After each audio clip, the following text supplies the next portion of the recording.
Hey guys, welcome back to the channel. This is story about what if Kakashi actually trained Naruto with a serious attitude part 1. Before I start, please do support for more amazing content and comments for part 2. Do consider to subscribe my channel and share my video to your friends and check out the description as well. Let's start the video. Sakura once again touched her forehead protector, not quite believing that she was now a ninja.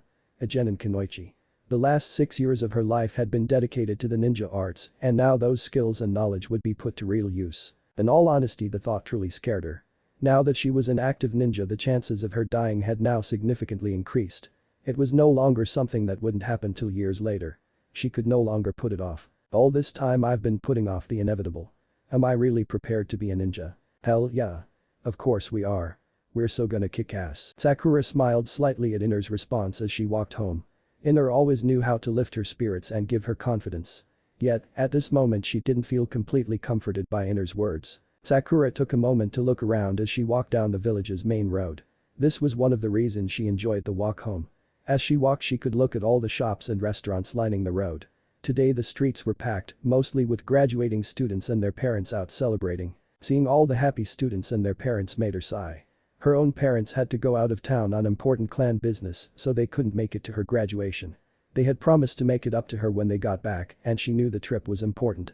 The Haruno clan was one of the wealthiest merchant clans in the elemental nations. Still, she couldn't help but wish they could have been there.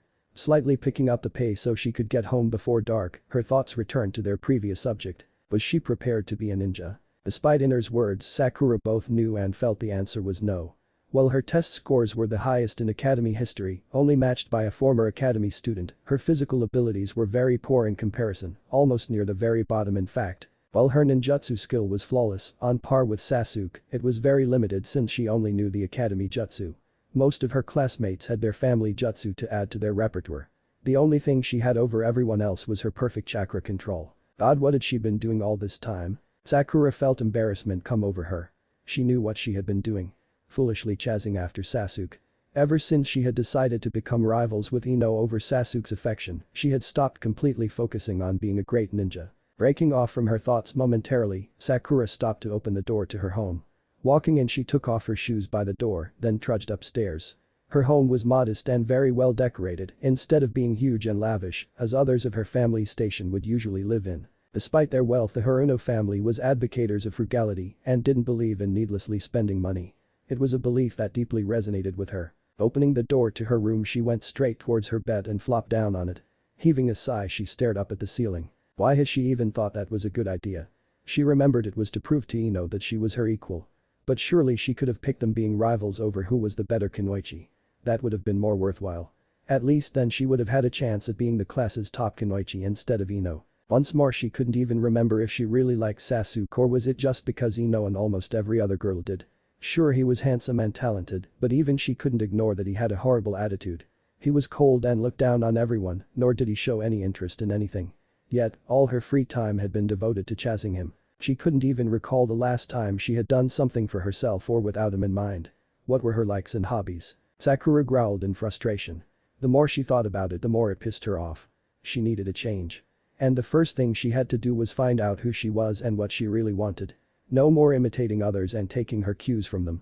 Second, was to throw herself wholeheartedly into being a better ninja, and not just a good one, but a great one. She had never settled for anything less intellectually, so why start now with her ninja skills? Third and last was to start acting the part of a ninja. No more chasing after Sasuke and letting her emotions get the best of her. Resolved to start implementing her goals as soon as possible, Sakura felt lighter than she had in a long while. Getting up, she started to prepare for bed. After bathing, brushing her teeth and getting in her pajamas, she settled down for bed. Tomorrow was a new chapter in the life of Sakura Haruno. The light chirping of birds was the first thing Sakura heard when she woke up. Blearily rubbing her eyes, she looked at the clock on her nightstand to see it was 5:25 a.m. Normally she would just go back to sleep, but she didn't feel like it today. Yesterday's thoughts and her resolution lay heavily on her mind. Sakura knew she had to make a change. Getting up at an earlier time would be a nice start to helping cement her resolve. She could use this extra time to be doing something more productive. Rolling out of bed, she went about performing her morning routine. As she was about to get dressed, she stopped to stare at a red dress. While she liked the dress, it really wasn't practical for training or missions even with the shorts. Also, it didn't help she mostly wore it only to impress Sasuke. Frowning, Sakura slipped on the shorts and dress before making her way downstairs. Entering the kitchen she contemplated whether she should cook breakfast or simply grab something quick to eat. Opening the fridge she saw it was packed full of food. Making a decision she gathered a bunch ingredients and started preparing to make a huge omelette. Another thing to add to her list. No more ridiculous diets. As long as she trained hard she wouldn't get fat. Besides, with all the training she planned to do she would need the calories. 20 minutes later she was sitting at the table with everything prepared. A nice big omelette with 2 pieces of toast and a bowl of mixed fruit with a glass of milk. Quietly eating her breakfast she wondered where she should start her training. She wasn't very strong or skilled in Taijutsu, so that seemed like as good a place as any to start. Her skill with ninja tools were okay but could be improved.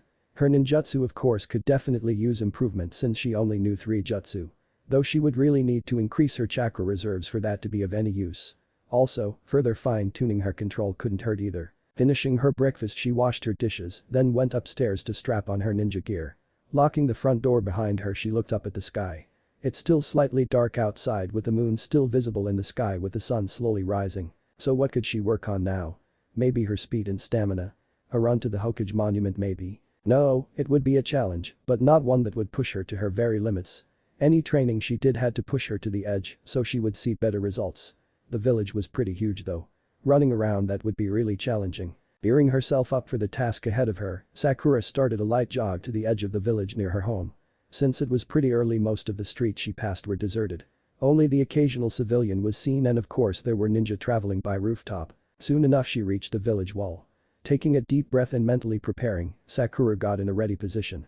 Counting down in her head 1 2 3. Sakura shot off, starting off at her full speed, riding her adrenaline high till she felt it start to fade. Setting a pace that conserved energy but was slightly taxing, Sakura took time to admire the village while running. Konoha really was a beautiful place. The abundant nature, the Hokage monument, the architecture and many other things. The sun rose higher in the sky, further illuminating the village. As fatigue started to set in halfway around the village, Sakura had to dig deep within herself to continue. Finally seeing the point where she started, Sakura felt a sudden burst of energy and managed to sprint the rest of the way. Coming to a stop she collapsed to the ground taking deep breaths. She got strange looks from the people walking by but ignored them. After catching her breath she stood up. Now, time to practice her aim and speed with shuriken and kunai. Taking off toward the training ground she checked the time on a nearby clock and saw it was almost 9. She had started a run a little before 7, so it had taken her 2 hours to make it around the village at her pace. She would cut that time down every day by minutes and add a lap every week to help increase her speed and stamina. Arriving at the training ground she decided to use one near the back so as not to be the disturbed. As she went deeper into the training grounds she could hear the sounds of a fierce fight going on. Curious she walked towards the sounds of the skirmish. Moving closer she came across a small clearing. Within she saw 4 people, 3 males and a female shinobi. 3 of them were attacking, one in sync with each other. One had long brown hair and pale eyes, wearing a cream-colored vest and charcoal shorts. He was obviously a Hyuga and had his Byakugan activated while using his clan's gentle fist technique. The only girl had traditional Chinese buns with brown eyes and was wearing a pink sleeveless vest with the standard shinobi pants. The last boy looked like a clone of the man all of them were fighting, with a bowl-cut, green spandex suit with orange leg warmers and bushy eyebrows. The only difference between he and the man besides size, age, and facial features was the standard Chunin vest the man wore. This must be a Jonin sensei and his genin team. It made her wonder if this is what training with her own sensei would be like. The Jonin took on his students with ease, movements fluid. If she had to guess he was probably a master at hand-to-hand combat. Sakura continued to watch them, awed by how well the team worked together and their strength. They were impressive. The Hyuga with his use of gentle fist kept up a steady and fast defense while being backed by his teammates. The girl was using a wide arsenal of weapons summoned from scrolls, attacking whenever one of her teammates was pushed away by their sensei. The kid in spandex using a style of taijutsu she had never seen before, attacking at the same time as the Hyuga, utilizing powerful strikes. Watching them she couldn't help but feel envious of their skill. I wouldn't be able to contribute much of anything to this fight. All she was a paper ninja at this point. Put a problem in front of her and she could come up with a way to solve it. But ask her to apply it in this type of situation and there wasn't much she could do to make it happen. So caught up in her thoughts she barely noticed that they had stopped. Turning her attention back to them she heard the Jonin talking to his team. Excellent teamwork, you 3. The flames of youth were shining brightly in your every move. Sakura felt an eyebrow twitch. Flames of youth. The Jonin continued on, Tenten, you need to keep working on your speed and accuracy, but otherwise very good timing. Tenten, the female ninja, nodded her head with determination. Niji, he said addressing the Hyuga, excellent offensive strategy to keep me on the defensive, and your speed is improved. However, some of your next moves were predictable. Niji nodded in understanding. Finally he turned to his mini-clone. Lee, great form, speed and determination, but you need to be more observant of your surroundings and teammates. There were a couple of times you got in the way of them attacking, almost causing them to injure you. Hi, Guy-sensei. I will work on improving this, or I will run 50 laps around the village while blindfolded. Exclaimed Lee with enthusiasm and determination. His two teammates made noises of exasperation. Well, he's awfully enthusiastic. Though his energy was off-putting, she could hear the sincere promise in his voice to do what he said. That's the spirit, Lee. Guy said with a gleaming smile while striking a pose. After a moment his face turned serious. Now before I dismiss you all, why doesn't whoever is spying on us come out now, he remarked before turning to look in her direction. Sakura gave a start. She didn't think they would notice. Though she probably should have known better with a Jonin around and she hadn't really tried to conceal herself. Seeing them all now looking in her direction, Sakura heaved a sigh before moving her from her place behind a tree. Walking into the clearing she saw Tenten and Lee all had curious expressions on their faces while the Hyuga looked on indifferent. Their sensei had a questioning look on his face. Sakura nervously ran a hand through her hair. Sorry, I wasn't trying to spy on you. I just heard you guys training and got curious about what was going on, she explained sheepishly. Ah, that's quite alright. It's youthful to be curious. Though one must be careful in their curiosity, Guy said with a stern but kind smile. Sakura nodded in understanding, grateful they weren't upset. She turned to his students to see Lee and Tenten giving her welcoming smiles. Niji only gave a small HMPH before looking at his sensei. Are we free to leave? I nodded. Yes, we're done for the day. You're all dismissed. The Hyuga nodded before turning to leave without so much as a goodbye. What a cold guy. Kind of reminds me of Sasuke with his attitude. Turning back to look at the others she saw them looking at her. Feeling self-conscious she gave a nervous smile. Hi, my name is Sakura. Nice to meet you, Sakura. My name is Tenten, replied Tenten with warm smile. She was about to open her mouth, probably to introduce her teammates, but was interrupted by Lee. Moving faster than her eye could see, suddenly he was in front of Sakura. Sakura gave a startled gasp as he appeared right in front of her. He gave a beaming smile. Hello, my name is Rock Lee. He struck a pose similar to that of his sensei earlier. Slightly put off by his actions, Sakura gave a strained smile, not wanting to be impolite. It's nice to meet you, Tenten and Lee, Sakura responded while leaning around Lee to look at Tenten. She turned toward their sensei. And what's your name, Jonin-san? She already knew his name, but it was just polite to introduce oneself. Why, my name is Mido Guy, Konoha's sublime green beast of prey. He shouted with a smile while striking once again what Sakura would now call the nice guy pose. Tenten gave an exasperated sigh while face-palming. Yosh. That's right. I'm known as Konoha's beautiful green wild beast. Exclaimed Lee with a gleaming smile holding his thumbs up. Sakura couldn't help but smile. Master and student were so alike. Also, Lee reminded her of Naruto with his boundless energy and enthusiasm. So Sakura, Tenten asked. Are you an academy student? Drawing away from Lee to face Tenten, Sakura answered. No, I actually graduated yesterday. Oh, congratulations. Tenten replied. You must be so excited to have a chance at being a genin. Yes, said Lee, it is an amazing feeling to graduate and be able to start protecting your precious people and the village. Thank you. I am both excited and scared to now be a ninja, but am prepared to do my duty to the village. Sakura nervously replied. It's normal to be scared when just becoming a ninja, remarked Guy with a comforting smile. Just remember you have your sensei and team to look out for you and to help you grow. Sakura nodded in gratitude at his attempt to comfort her. She was about to ask them a question about being on a genin team when what Tenten said finally occurred to her. Hey Tenten. Yes? She questioned kindly. What did you mean by having a chance at being a genin? Aren't you a genin after you graduate? Sakura wondered with furrowed brows. Tenten frowned for a moment before replying, no, you have to. Tenten, interrupted Guy. It's supposed to be a secret, remember, he said with a hand covering the side of his mouth while raising his eyebrows. Sakura, though curious, couldn't help but be amused by the Jonin's behavior. Oh right, sorry, said Tenten sheepishly rubbing the back of her head. A secret, Sakura wondered out loud. But Guy-sensei, why can't we tell her about it, protested Lee. It's a Konoha tradition, Lee, and traditions must be observed, Guy remarked solemnly. And you give me a hint about this tradition? Sakura pleaded with imploring eyes. Nope. Sorry Haruno-san, but you will find out soon enough when go back to the academy for your Jonin-sensei and team assignments. Sakura pouted slightly along with Lee. Tenten giggled at their expressions. Well, alright you guys, I have to go home and sharpen my weapons. I'll see you later. Taking out a scroll, Tenten used some type of jutsu and was able to recall her weapons before sealing them in the scroll. Sakura watched in fascination, wondering how the sealing worked. Tenten waved goodbye to them as they all said their goodbyes. "Sakura-san," called Lee. "What was it you were going to training grounds for?" "Oh. Well, I was going to practice on my speed and aim with kunai and shuriken," she embarrassingly told them. Noticing her embarrassment, Guy commented, "Training to get stronger is nothing to be embarrassed by, Haruno-san.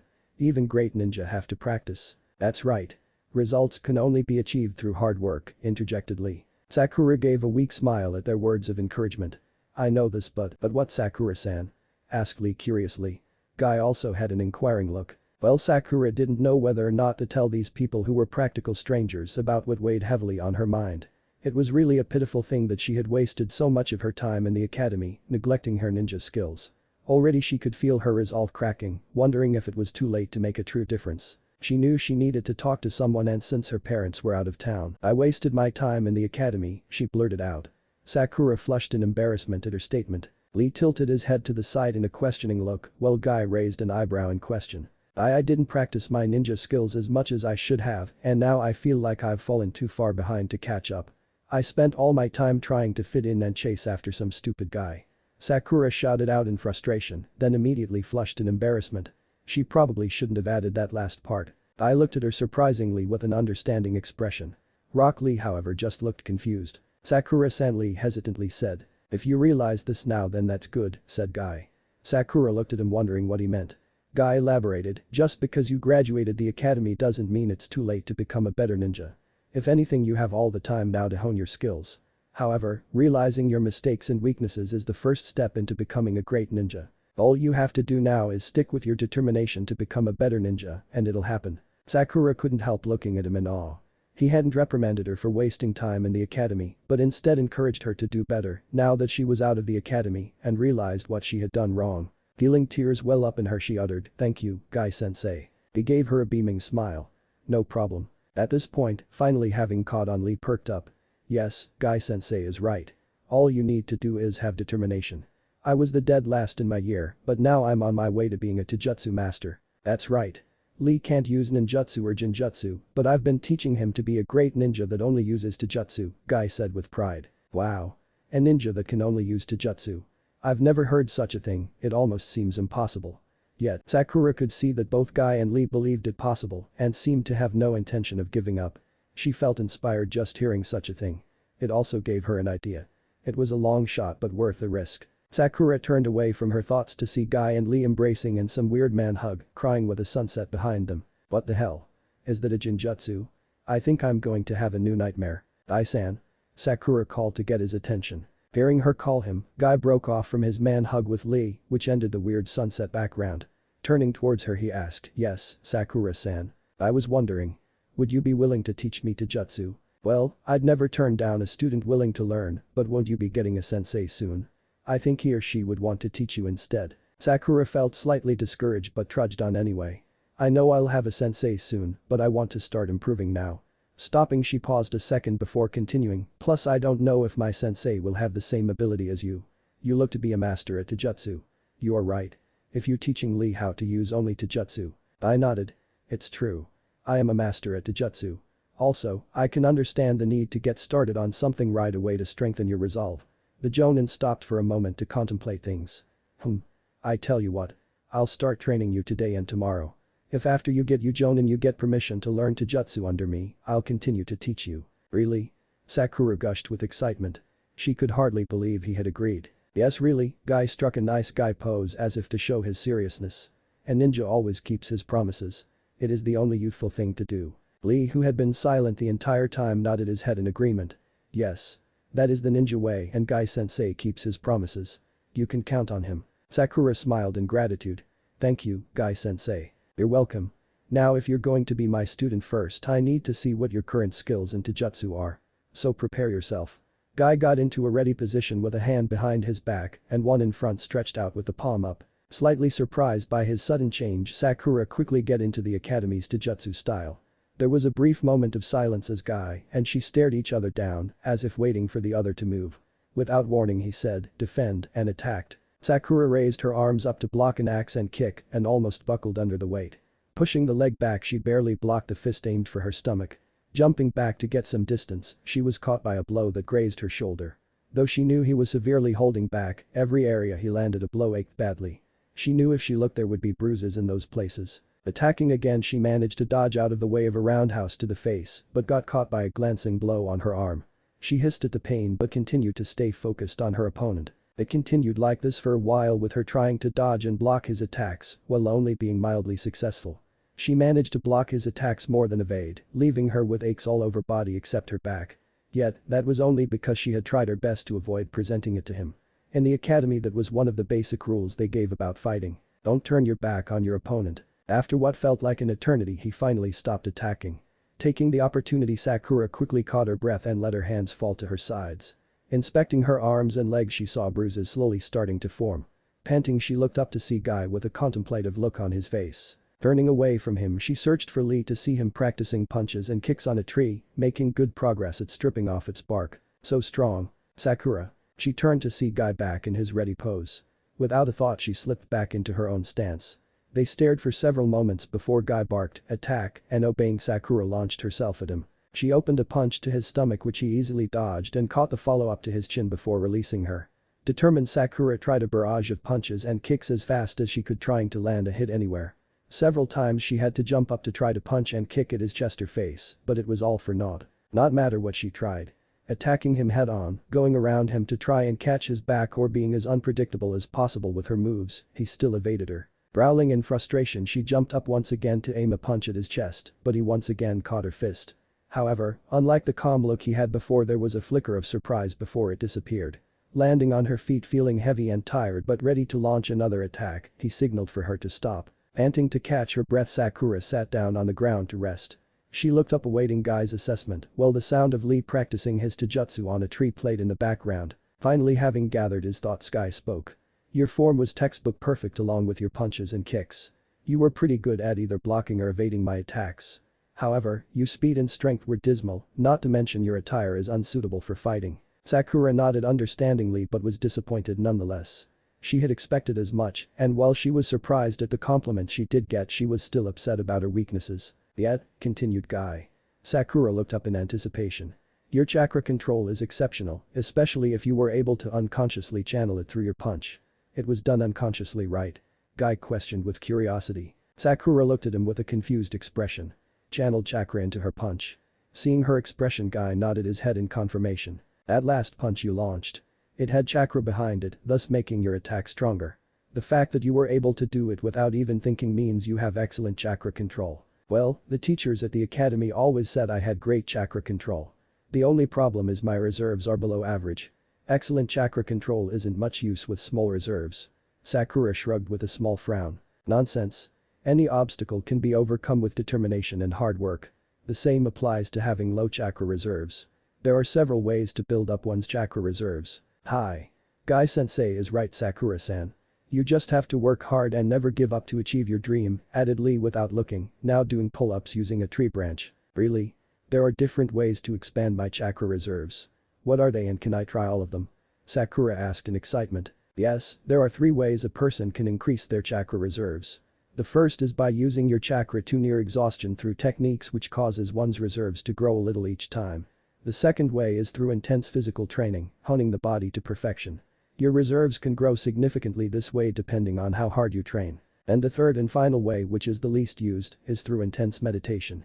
It takes a lot of practice and mental concentration that can take years to pull this off, but once you have it down, your reserves can grow by leaps and bounds. Wow.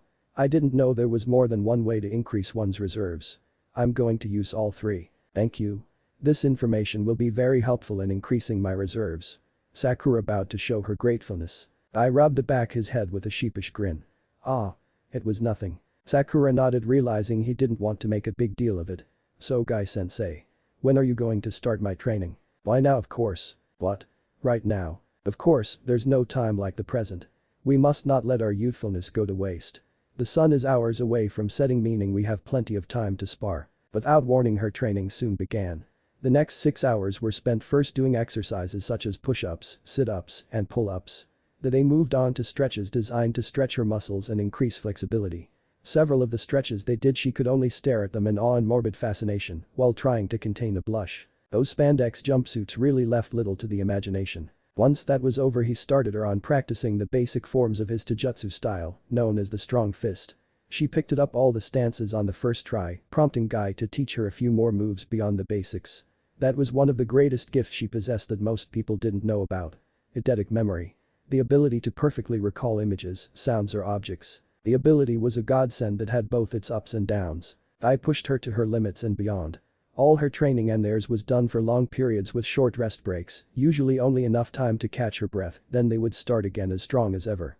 Several times she thought he was going to drive her into the ground, ending up having to go to the hospital. Yet, Guy proved he knew a person's physical limitations well, so though she felt like she was going to pass out she never did. At the end of it all, when he finally called an end to her training, she fell to the ground in a heap, too tired to move a muscle. Very good effort, Sakura.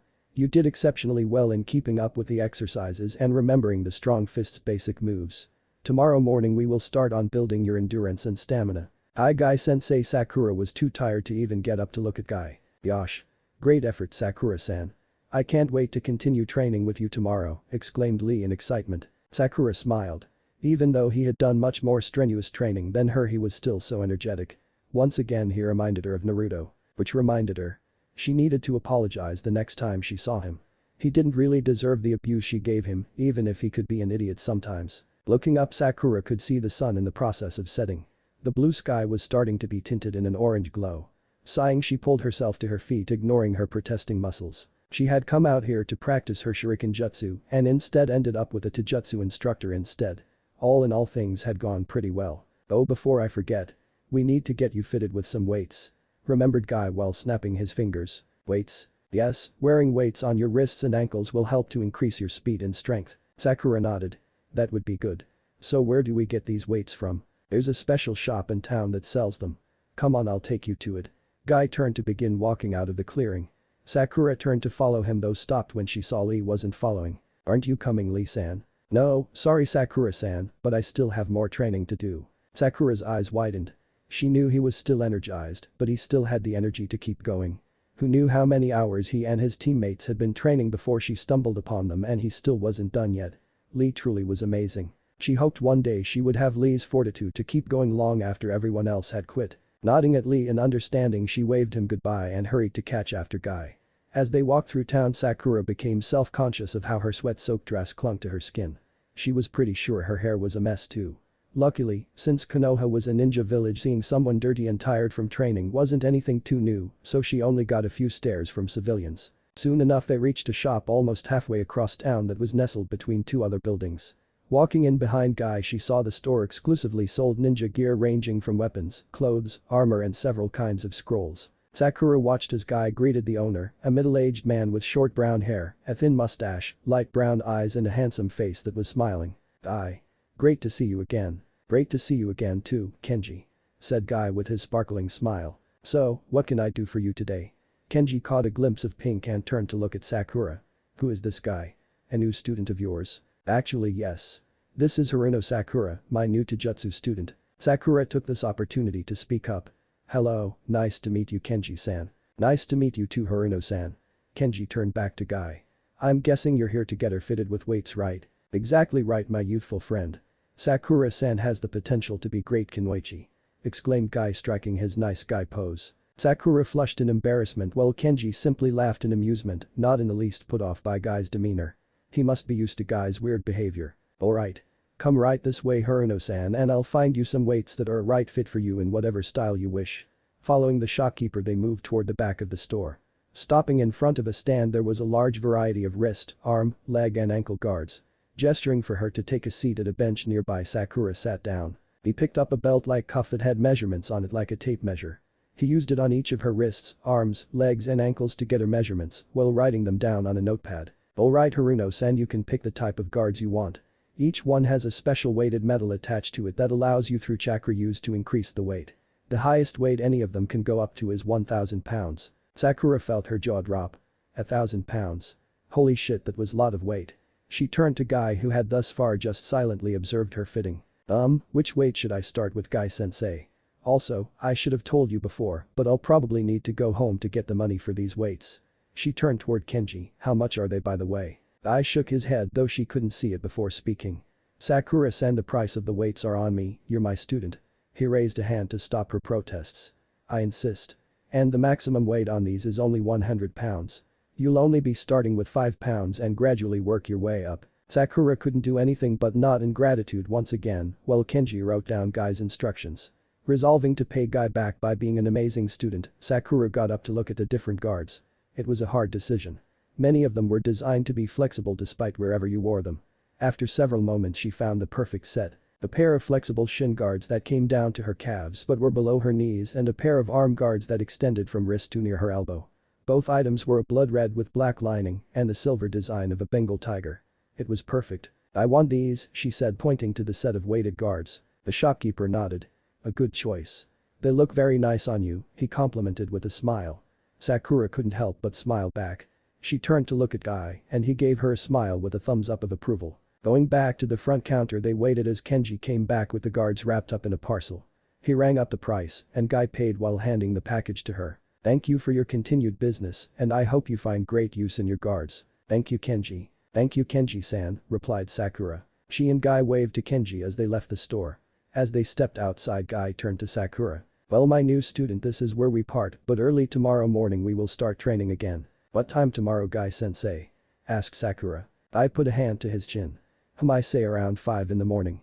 A nice morning run around the village to showcase our youthfulness. Okay then, Sakura said slightly apprehensive. She would need to set her alarm clock in order to give her time to get ready in the morning. Then I'll see you around my youthful student, Guy announced before taking off at a full run down the street to Kami knows where. Hefting her package up Sakura decided to head home for a soothing bath. She had planned to go to the library, but she was just too tired to go right now. She would make it up tomorrow along with her shuriken jutsu after her training with Guy. Trudging home she entered her home locking the door behind her before going upstairs. Entering her room she placed her package on her desk, then went into the bathroom to wash off all the dirt and grime of the day. Stepping out the bathroom a half hour later, Sakura was freshly cleaned and dressed in her pajamas. Walking back into her bedroom Sakura proceeded to crawl under the covers. Making sure to set her clock to wake her up at 4, Sakura was fast asleep before her head even hit the pillow. The loud and annoying sound of xylophone music was the first thing Sakura heard in the morning. Groaning she blindly reached for the button to shut it off. Finding the button and shutting off the alarm, eyes still closed, she sat up trying to both hold onto and shrug off the sleepiness she felt. Yawning she opened her eyes taking in her darkened room. Glancing over at the clock she saw it was 4:03 am. Sakura sighed and questioned she knew not for the last time why she had agreed to get up so early for training. As she slipped out of bed to stand on the floor, she very seriously questioned that decision once again. Feet firmly on the ground, she finally felt what hadn't hit her immediately after waking up. Soreness. Her every muscle ached and throbbed with pain. Sakura groaned in pain as she walked towards the bathroom. Why oh why had she decided to become stronger again? So painful. Entering the bathroom she ran a hot bath. She would soak to ease some of the pain out of her muscles. Sakura proceeded to brush her teeth, then went to set out her clothes for the day. Searching her closet she found a loose pair of black pants and a red and white short-sleeve shirt to wear. Sakura sighed. This would have to do until she could go shopping for a new shinobi outfit today. Hurrying back to the bathroom she shut off the water before stepping into the tub. Sinking into the water Sakura sighed in bliss as the hot water eased the tension in her muscles. Mindful of the time she had to get ready she only soaked for about 10 minutes before starting to bathe. Rinsing off she got out of the tub to dry off before dressing for the day ahead. Looking in the mirror she decided like yesterday to forego makeup and only put on some lip gloss. She carefully braided her hair in one long ponytail tied with a ribbon, leaving her bangs to frame her face. After rubbing on some deodorant and lotion so she wouldn't stink to high heaven after her training, she pocketed her money and went downstairs for breakfast. Glancing at the clock on the bottom of the stairs she saw it was 4:45 am. She only had 15 minutes to eat before Guy came knocking on her door. Speaking of which, had she even given him her address? Damn it. Sakura let out a groan. She could only hope as a ninja he would be able to track her down in some way. Since there wasn't enough time to cook she settled for some green tea, toast, and fruit. Sakura had barely finished her breakfast when she heard a round of enthusiastic pounding on her front door. Sakura-san. Are you ready to begin this youthful day? Yelled Guy from outside. Sakura hurriedly went to open the door before his loud yelling woke the neighbors. Opening the door she saw not only Guy at her door, but also Lee behind with a just as cheery disposition. Sakura pushed down her annoyance and resisted the urge to smack them upside their heads. Now she wouldn't say she hated the mornings. She didn't really feel one way or another about getting up in the morning because she didn't have preference of day. Yet, she still felt it was a crime for them to be this cheerful and loud in the morning. "I-san, Lee-san, I'm ready. Just let me get my weapons pouch and we can go." They nodded in acceptance while she raced upstairs to get her weapons. Coming back down, she locked the front door before following after Lee and Guy. "Good morning, Sakura-san," chirped Lee. Sakura smiled. "Good morning, Lee-san, you too, Guy-san." "Good morning to you too, Sakura-san." "It's a wonderful morning indeed," replied Guy. Sakura nodded in agreement while Lee and Guy chatted back and forth about the morning was. She was content to just listen to them as they walked towards the edge of town. While she wasn't exactly talkative, sometimes she just liked to quietly listen to conversation, talking only when she felt it necessary. Minutes later they came to a stop at the western part of the village wall. I turned to face her and Lee. "Alright. We'll begin with stretches before our run so we don't pull any muscles." "Sakura. I-sensei?" Sakura asked as she began her stretches. "Since this is your first time training with Lee and I won't have you running as many laps as us. However, I must warn you that your training will be strenuous, pushing you to the very brink." Sakura paused for a moment in her stretching, considering Guy's words. She knew when she asked him to be her Taijutsu instructor that her training would probably be extremely hard. There was a lot of ground she had to make up due to all the years she had neglected her physical abilities. It didn't escape her notice that he was basically giving her a way out. Not so much because he didn't want to train her or didn't believe in her, but was letting her know from now on things would hard, tougher than yesterday. She really had no idea why she was training to become stronger beyond that she needed to if she wanted to survive. That was something she would need to come to a decision about later. However, for now, she just wanted to be a strong, capable ninja. Sakura tuned to look at Guy. "I understand, Guy-sensei, and I plan to give it my all." I grinned. "Alright then. Finish stretching and we can begin." Completing her stretches, Sakura waited as Guy finished his. "Lee, you'll be running 50 laps today. 5 more than last week." "Got it. Of course, Guy-sensei. You can count on me," asserted Lee with determination. "Then get started it." With that, Lee was off, leaving a trail of dust in his wake. Sakura had to keep from letting her jaw drop to the ground as Lee disappeared around the corner. 50 laps around the village at a run. Is that even possible? Am I going to have to do that many? As if sensing her thoughts, Guy answered her question. "You won't be starting with that many laps for quite some time, Sakura. Today you will be running only 5 laps around the village, while I'll be completing the last 200 out of my usual 500 lap warm-up run." 500. Sakura knew Guy was a little weird, but 500 laps around the village. She had thought Lee's 50 laps were excessive, but now hearing about how many Guy did, it seemed like nothing. He called it a warm-up for Kami's sake. "I-sensei, exactly how early you get up?" she asked with trepidation. I brought a hand up to rub his chin and thought. Usually an hour before the sun rises I'm up and doing my exercises for the day before leaving out to start my morning run." Just what was this guy made of? "What about Lee-san? Does he get up as early as you do?" I gave a chuckle. "Sometimes he joins me on my run and others he meets me right after I've finished." "Huh," mused Sakura. She gave an internal sigh. This was just something she would have to cope with. "Well, I guess I better get started then." Sakura was just about to take off before Guy stopped her. Wait a minute, Sakura-san. I need to activate you weights," said Guy. Sakura held back a groan. She wouldn't complain, even though she really wanted to. I took both her wrists in his hands before sending chakra through the guards on them. Sakura instantly felt her arms start to sag towards the ground. She could barely lift them to touch her face. The process was repeated with her leg guards to much the same effect. It was a struggle just to bring her legs up to take a step. "Are you sure I'll be able to run with these weights on?" Sakura asked as she struggled to even run in place. "Definitely. It will take a while for you to get used to them, but wearing them will be worth the effort as it will increase speed and strength. Both Lee and I are wearing weights in our leg warmers.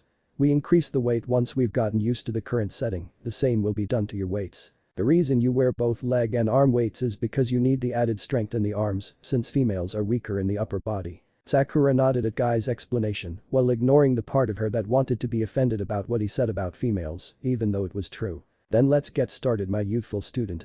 Remember, even when you feel yourself getting tired, keep running. Don't stop. Alright, on your mark, get set, go." In the blink of an eye, Guy was gone, leaving Sakura in his dust. After coughing and waving the dust out of her face, she started to run. The first thing she noticed was that running felt like being in a river of rushing water and going against the flow. It took her about a minute to get up to what could correctly be called a run. The first few minutes only slightly strained her muscles. However, as she reached the 30-minute mark, that ache started to turn into a burn. Sakura started to pant heavily and struggled to keep running as she made it to the halfway mark of her first lap. The longer she ran the more the aches began making themselves known. By the time she completed her first lap she was struggling to even lift her legs. She also couldn't help but notice that Lee had overlapped her twice and Guy had by at least 5 laps. As she felt her run start to falter to a brisk walk, she heard Guy coming up behind her. He slowed down to talk to her. "Don't give up now, Sakura-chan. Keep running with all your heart. Dig deep to find the strength to continue."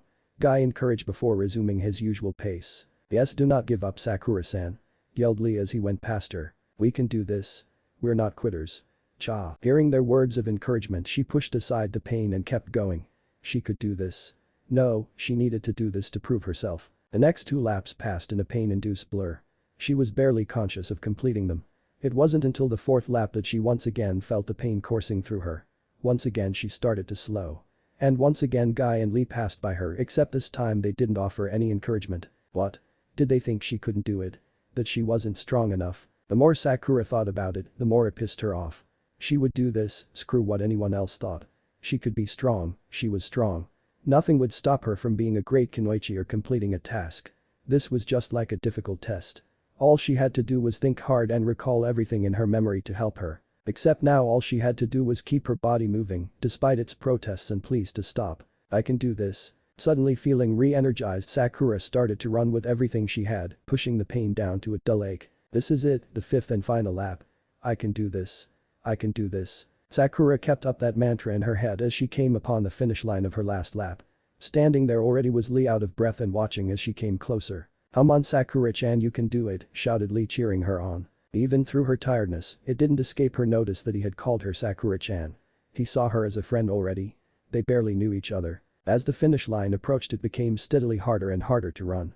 Not to mention her guards lightly chafed her wrists and legs, adding to the pain and discomfort. Just a few more steps.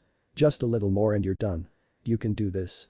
Don't give up. With this mantra in mind she reached her destination amid Lee's cheers before collapsing on the ground, breathing in fresh gulps of air and giving her aching muscles a break. "Ah! We did it. We're so awesome." "You did, Sakura-chan," exclaimed Lee with joy. He sat down cross-legged near her as she caught her breath. "Hold on, let me get you some water." Lee disappeared for a couple of minutes before returning within her line of vision with an armful of water bottles. Gingerly sitting up, Sakura accepted one of the bottles from him before quickly gulping it down. Finished, she looked to see that Lee had already drunk 2 bottles and was about to start on his 3rd. He pushed the remaining 2 bottles towards her, indicating to drink, then proceeded to drink his own water. Trusting Lee's judgment and feeling severely parched, she drank the remaining 2 bottles. Then she handed the 2 bottles to Lee on his insistence and watched as he threw them into a trash bin nearby. "We can use this time to rest and let our bodies heal. Guy-sensei won't be done for another 30 minutes, explained Lee. Sakura nodded at the explanation. She wouldn't argue as she needed the rest. There was a period of silence as they observed the people around them, with Guy passing by every so often. "So, what do you like to do in your spare time?" asked Lee shyly. Sakura startled a bit at the broken silence. What did she do in her spare time? Yesterday the answer would have been anything to do with Sasuke, but now she wasn't really sure what she liked. Though she supposed now would be a good time as any to remember and get to know Lee. Sakura thought for a moment before answering Lee. "Well, I like reading, swimming and having fun. It doesn't really matter what as long as I'm enjoying myself." That was the best she could come up with for now. She would have added training, but she had only just started really doing that. "That's cool, Sakura-chan. What about you, Lee-kun? What do you like to do in your spare time?" she asked. Though Sakura had a pretty good idea. "Oh, well, I like to train, especially with my team and Guy-sensei. And I guess having fun also," Lee said with uncertainty. Sakura chuckled at his attempt to find something besides training that he liked to do. Seeing her laugh actually made Lee smile. They continued to talk and get to know each other as they waited for Guy to finish. It was great getting to know Lee. He was always enthusiastic about everything, nice and polite, determined, a firm believer in keeping his promises, and loved hanging with friends. She even got Lee to talk about his days in the academy and how he struggled to graduate without being able to use ninjutsu or genjutsu. Sakura couldn't help but admire his determination again. While discussing their academy days, Sakura did her best to gloss over all the time she spent focusing on Sasuke instead of training, by talking only sparingly about school. If Lee noticed this, he didn't mention it. Just as Lee asked her if she wanted to go to lunch later, Guy showed up. Exactly 30 minutes after she had stopped running. "Are you ready to continue your training, my youthful students?" he asked all in one breath. Though he had quadruple what Lee had, he was barely panting from exertion. "I wonder how long it will take me to get to that level of stamina, let alone reach Lee's level of stamina." Standing up with Lee, albeit slower than him, she gave Guy a determined look. "I'm ready Guy-sensei," she said. "So am I sensei," shouted Lee. I struck his nice guy pose. "Alright then. Head towards training ground 8. I'll meet you there after I rehydrate." "Hi Guy-sensei. Come on Sakura-chan. Let's see who can make it there fastest," challenged Lee with a beaming smile. Sakura gave a smile and nodded before taking off towards the training grounds. Even though her muscles had recovered due to her break, they still ached. Lee easily blasted past her unsurprisingly. However, Sakura did her best to keep running, though she knew Lee would win. Arriving at training ground 8 a few minutes after Lee, Sakura leaned against a tree to catch her breath. "Great effort Sakura-chan, but I made it here first." "Thanks, Lee-kun. Though, I didn't really stand a chance against your speed and stamina." Lee shook his head. "With more practice I have no doubt that you will catch up with me." Sakura smiled at Lee's words. It was nice to know he and Guy believed in her. "We should get started on our exercises," said Lee before he started on his push-ups. Following Lee's lead, Sakura did the same but was unsure how many of each to do. Yesterday he had made her do 100 of each. Yet, today she ran 5 laps around the village, which would have seemed impossible before she accomplished it. So, maybe 200 of each today. Reaching a decision, she started in on completing her 200 sets of exercises. Sakura was so absorbed with completing her task she didn't even hear when Guy arrived. I paused as strode into the clearing to see his 2 pupils completing their exercises. Lee was hard at work on his set of 500 pull-ups, already halfway through. He turned to observe Sakura and saw she was completing her sit-ups. He would have to tell her that they would increase how many she did every time. He was just about to walk over to say this when he heard her murmuring under her breath, 120, 121, 122. "Looks like I don't have to say anything at all. She's pushing herself." Guy couldn't help but feel surprised, though he knew he shouldn't. She had made it through this morning's run after all. He waited to hear where she would stop, even as Lee finished his exercises and turned to acknowledge his arrival. Guy nodded at Lee before turning his attention back on Sakura to hear her finally stop at 200 before starting on her pull-ups on a low-hanging tree branch. She still hadn't noticed his presence, so focused on her task she was. Guy couldn't help but grin both inwardly and outwardly. He had found another student with as much determination as Lee. He was going to enjoy being her sensei and would continue to be so no matter what her assigned sensei thought. This blossom of youth wouldn't slip out of his reach. Guy and Lee waited patiently as she finished. Sakura operated in a trance-like state as she did her pull-ups. At some point the pain she was feeling had turned into a soothing burn, almost as if she was numb in the limbs. She knew it wouldn't last, so she made sure to do her exercises as quickly and correctly as possible. Finally finished with her exercises, she landed back on her feet to see both Guy and Lee waiting for her. "I didn't keep you guys waiting too long, did I?" Guy and Lee shook their heads. "Not at all Sakura-san. I'm glad to see that you increased the number of times you did your exercises without me having to tell you to," remarked Guy. Sakura smiled, glad that she had pleased her sensei. Guy clapped his hands together. "Let's commence with training, shall we?" Guy had her practice through the stances she had learned yesterday to make sure she retained the information. After he was sure she had them down, he began to teach the rest of the katas that when put together formed an intense warm-up. The warm-up was like a choreographed dance that left her sweating profusely and her muscles aching once again. I told her it would help her 3 ways. Acquire muscle memory of the moves, help her to further perfect them, and prepare her for the intense taijutsu sparring that would happen afterwards.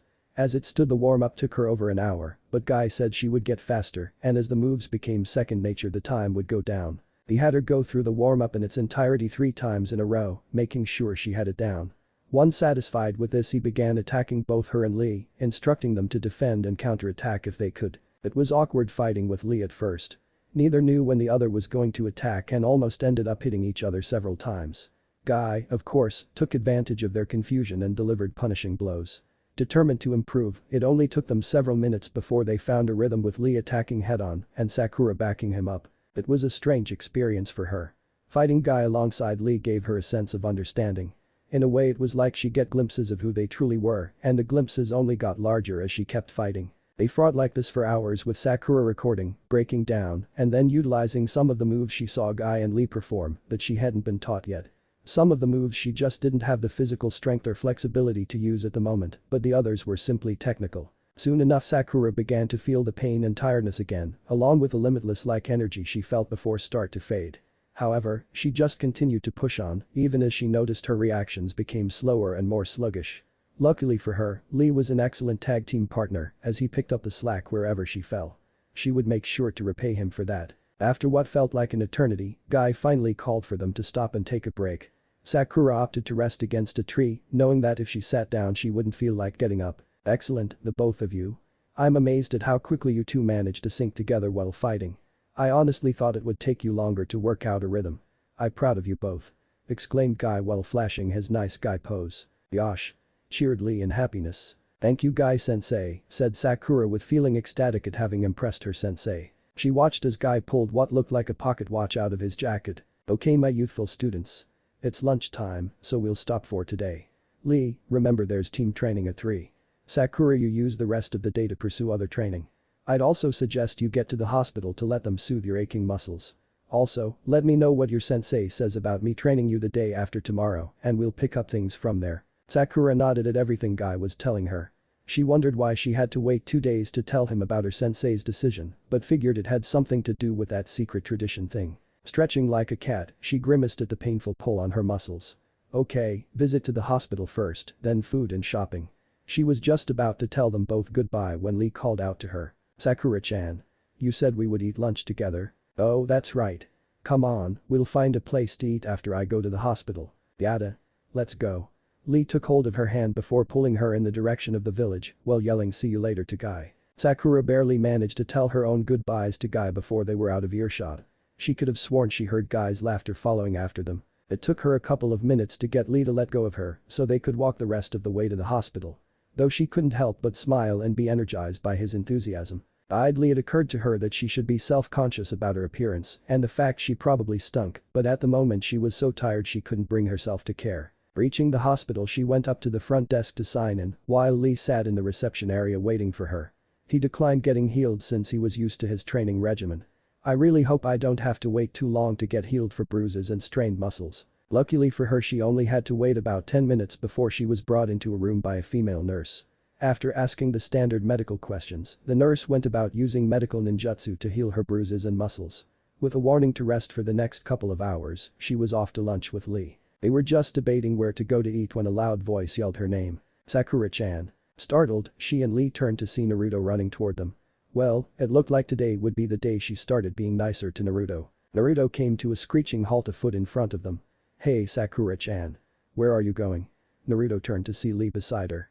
His expression turned from a bright grin to a frown with narrowed eyes. Who is this Sakura-chan?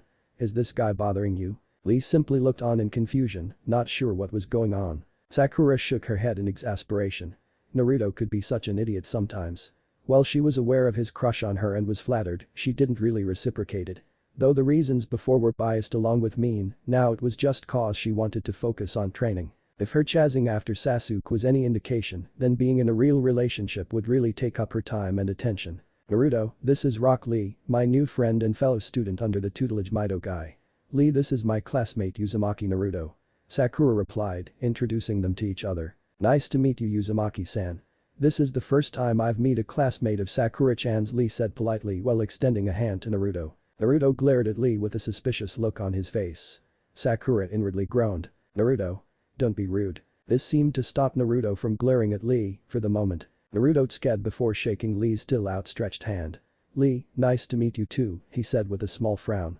Sakura shook her head as he turned towards her. So Sakura, where are you headed? Lee and I are going to get lunch, explained Sakura. Would you like to join us?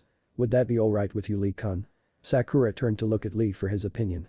Now would be a good time as any to know Naruto better and make up for her treatment of him earlier. Naruto's face lit up in excitement. Really Sakura-chan? Lee shook his head. I would not mind Sakura-chan. The more the merrier. As if to prove this he struck his nice guy pose. Sakura smiled at this while Naruto stared dumbstruck with a twitching eyebrow. Where did you meet this guy Sakura-chan? I'll tell you over lunch. Me and Lee were just wondering where we were going to eat. Oh, I know. We can go to Ichiraku's for ramen, the food of the commies. Ramen was good enough. She looked at Lee to see him nod in agreement. Well alright, then Naruto. Lead the way. Alright. Before she and Lee knew it, they were running to keep up with Naruto in his haste to get to Ichiraku's. By the time they got there, they had apologized to several people that they bumped into on their way, and Sakura's muscles had started to tense. Looking at the stand she noticed it didn't really stand out other than the big sign over it that said Ichiraku's ramen shop. Sitting down at the counter on a stool she was soon joined by Naruto and Lee, who took a seat on either side of her. How may I help you? asked a fair-skinned woman with brown hair covered by a bandana. Hi, Am-chan. The woman, Am, turned to address Naruto with a kind smile. Naruto, it's good to see you once again. Would you like the usual? Of course Am-chan. Make it pork ramen this time. Also, this is my classmate Sakura-chan and her friend Rock Lee, gestured Naruto to each of them in turn. Am turned to smile at them. It's nice to meet the both of you. You came to the right place if you're looking for a delicious bowl of ramen, she greeted. Thank you, replied Sakura. Lee replied in much the same manner. So what will it be for you two? Said Am as she took out a pad and pen. Sakura looked at the menu for a minute before making a decision. I'll take the shrimp ramen, 2 bowls please. After all the exercise today she was starving. Am nodded. Good choice. And what would you like Lee-san? Lee perused the menu a bit longer in making his decision. I will have 6 bowls of miso ramen please. Excellent. I'll have your orders out soon. Taking the menus from them she retreated to the back with their orders. Wow Lee, 6 bowls, that's a lot. It was hard to believe someone could eat that much. Lee shook his head, not really. With all the training I do I need all the calories I can get for the energy. Sakura nodded. She had almost forgotten about the brutal training she had been put through today. Lee had done way more than she had so it stood to reason he burned energy more quickly than normal. 6 bowls. PSHH. That's nothing. I can eat at least 8 bowls by myself, bragged Naruto. Oh really? Sakura said with a challenging smirk. Wait. It's not a competition. I eat that much out of necessity, argued Lee waving his hands in distress. Both Naruto and Sakura choose to ignore him. Of course I can. I'll believe it when I see it then. I'll show you, believe it. Sakura couldn't help but grin. She knew he would be able to do it. Naruto was a determined guy like that. Yet, she couldn't help but egg him on, since it was so easy for him to do it to her. As they talked Sakura managed to get Naruto to warm up to Lee. And surprise, it was almost like a friendship made in heaven. Both of their personalities were almost the same with their cheery attitudes, determination and mutual thick-headedness. She had to calm them down at times in their overeagerness. Soon enough their food arrives bringing a lull in the conversation. Saying grace before breaking apart her chopsticks, Sakura took a bite of her ramen. Whoa. This is really good. She had to give Naruto his due. He wasn't kidding when he said this place had great ramen. By the time she finished her first bowl, Lee was on his third, while Naruto was on his fifth.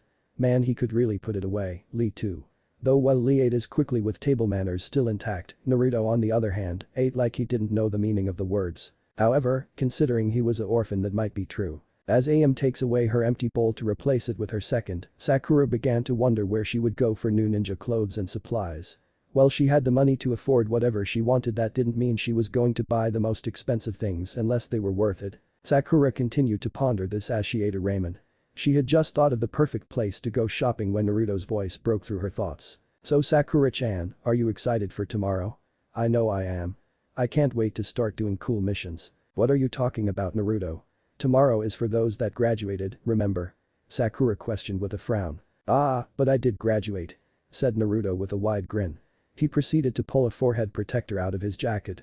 See, here's my forehead protector. Sakura couldn't help but be thunderstruck by this. How did Naruto become a genin when he didn't pass the graduation exam? He had to have passed for him to have the headband. Not even Naruto would foolish enough to steal one and act like he graduated. Naruto, that's great and all, but how did you graduate? I remember that you didn't pass the exam, she asked, genuinely curious. Lee looked curious as well. I thought the only way to become a genin and pass the academy was to pass the graduation exam.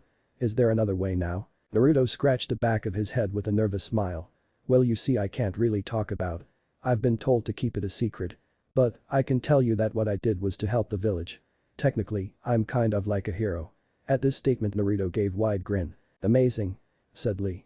He was in awe that Naruto had already done something in service of the village before even becoming a genin or going on a mission. A part of Sakura wanted to call Naruto on his story because it was unbelievable. However, looking closely she could see his eyes were pleading with her to believe him. Taking a leap of faith she would do just that. She would just give him a good thrashing later if she found out he had been lying. I believe you Naruto. Congratulations. Naruto smiled even wider, causing her to smile in response. After that they returned to eating their meals in relative silence. True to his word, Naruto ate 8 bowls and 2 more after. See Sakura-chan. I told you I could do it. Yup, you told me could and you did, she said with a smile. Oh no. Exclaimed Lee. Sakura whipped around to see Lee looking at the clock on the wall of the stand. What is it, Lee? He turned towards her and Naruto before bowing. I'm sorry, but I must leave to go to my team training or I will be late. Thank you for your company. I hope to see you both soon.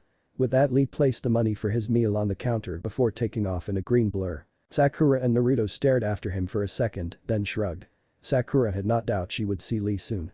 Taking out the money to pay for her bill, she placed it on the counter as she stood up. "It was good talking to you, Naruto, but I've got some shopping to do before I complete some more training." Naruto hurriedly placed his money on counter while shouting a thanks to AM and a man named Tucci, the owner apparently. "Hey, would you like some company while you shop maybe?" Naruto asked hopefully. Sakura looked at Naruto debating her answer.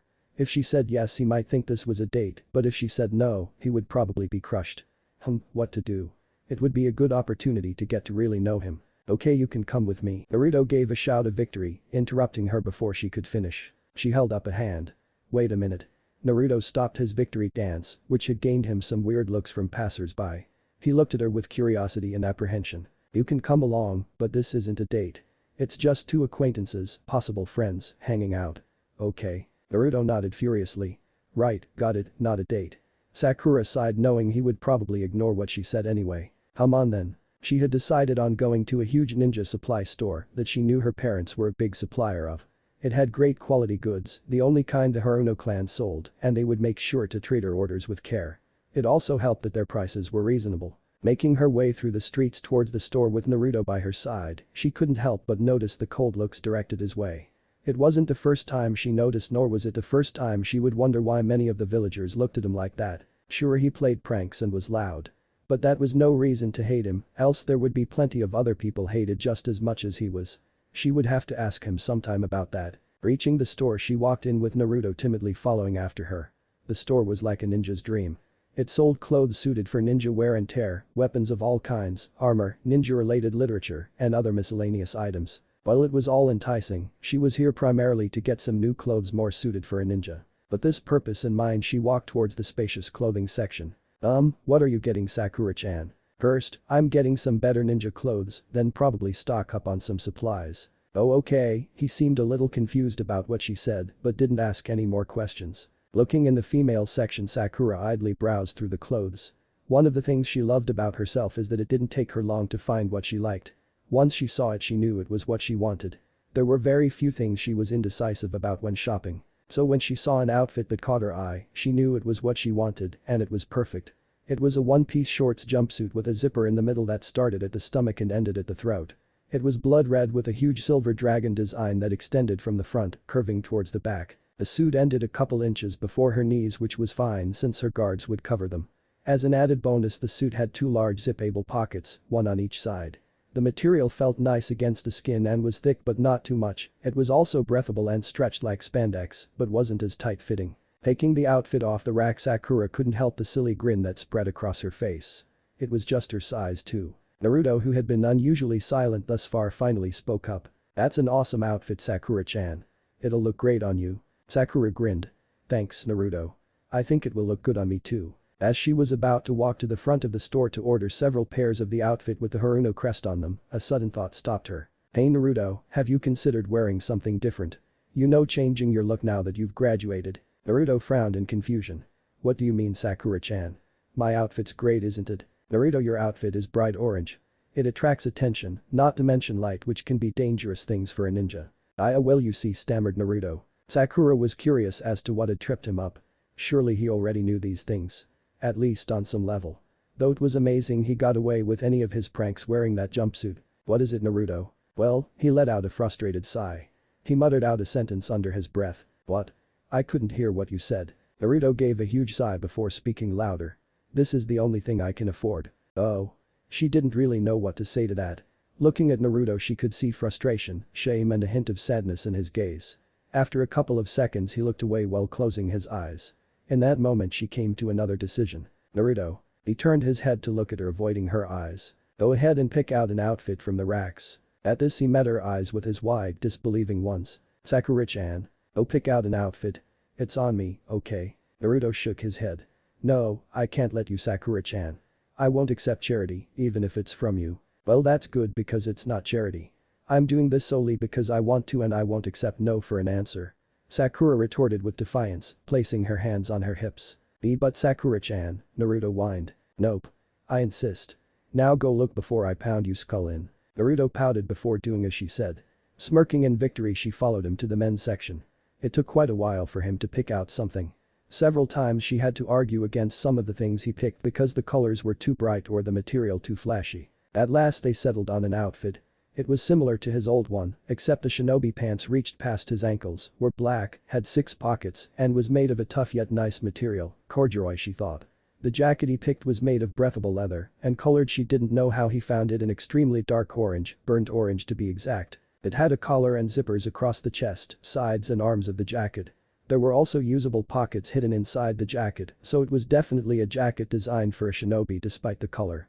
He had decided to wear a mesh undershirt and a dark blue overshirt with a spiral design on it. If you ask her, though she wouldn't admit it, he looked better with just the mesh shirt, but it would be foolish as a shinobi to leave your chest so exposed. Taking a page from Naruto's book, she grabbed a pack of metal mesh shirts with a layer separating the skin from the metal, as more layers for her outfit. Just in case it got destroyed on a mission and she didn't have a change of clothes, she wouldn't be totally exposed. She had shorts she could wear underneath it at home. Walking towards the counter she finally found an employee behind the counter. She had been wondering if the place was even open since they hadn't been greeted or approached by an employee since they walked. Reaching the counter she set her purchases down on it, Naruto mimicking her action. The man perked up giving her a smile before he noticed Naruto and began frowning. "What are you doing here, boy? Haven't I told you not to come in here?" Naruto's face morphed into an angry and disappointed expression. He made to turn around. Sakura glared at the sales clerk before calling after Naruto. "Naruto? Where are you going?" He turned around with a half-hearted smile. "It's okay, Sakura-chan. I'll just go somewhere else. You can do something for me just because another time." Sakura clenched her teeth. "No." Naruto's eyes widened as he looked at her. Sakura turned towards the clerk. "I need you to rack up me and my friend's purchases. I will be paying for them," Sakura stated in clipped, concise tones. The clerk looked at her confused. "Miss, you shouldn't be buying anything for that boy. Let him buy his own things, as long as it's not here. I'll gladly rack up your items." Struggling to reel in her temper, Sakura gave the clerk the coldest look she could manage. "You will rack up both mine and his purchases if you know what's good for you. If you don't, then take a look at the symbol on my shoulders and decide." Confused, the clerk looked at her shoulders and saw the Haruno crest plain as day there. His eyes widened in surprise and shock. "You're Haruno?" he stuttered. "Yes, Haruno Sakura to be exact. Now are you going to ring us up or will I have to call your manager?" The clerk waved his hands. No need to do that. I'll ring them up right now." True to his word, he rung up her and Naruto's purchases.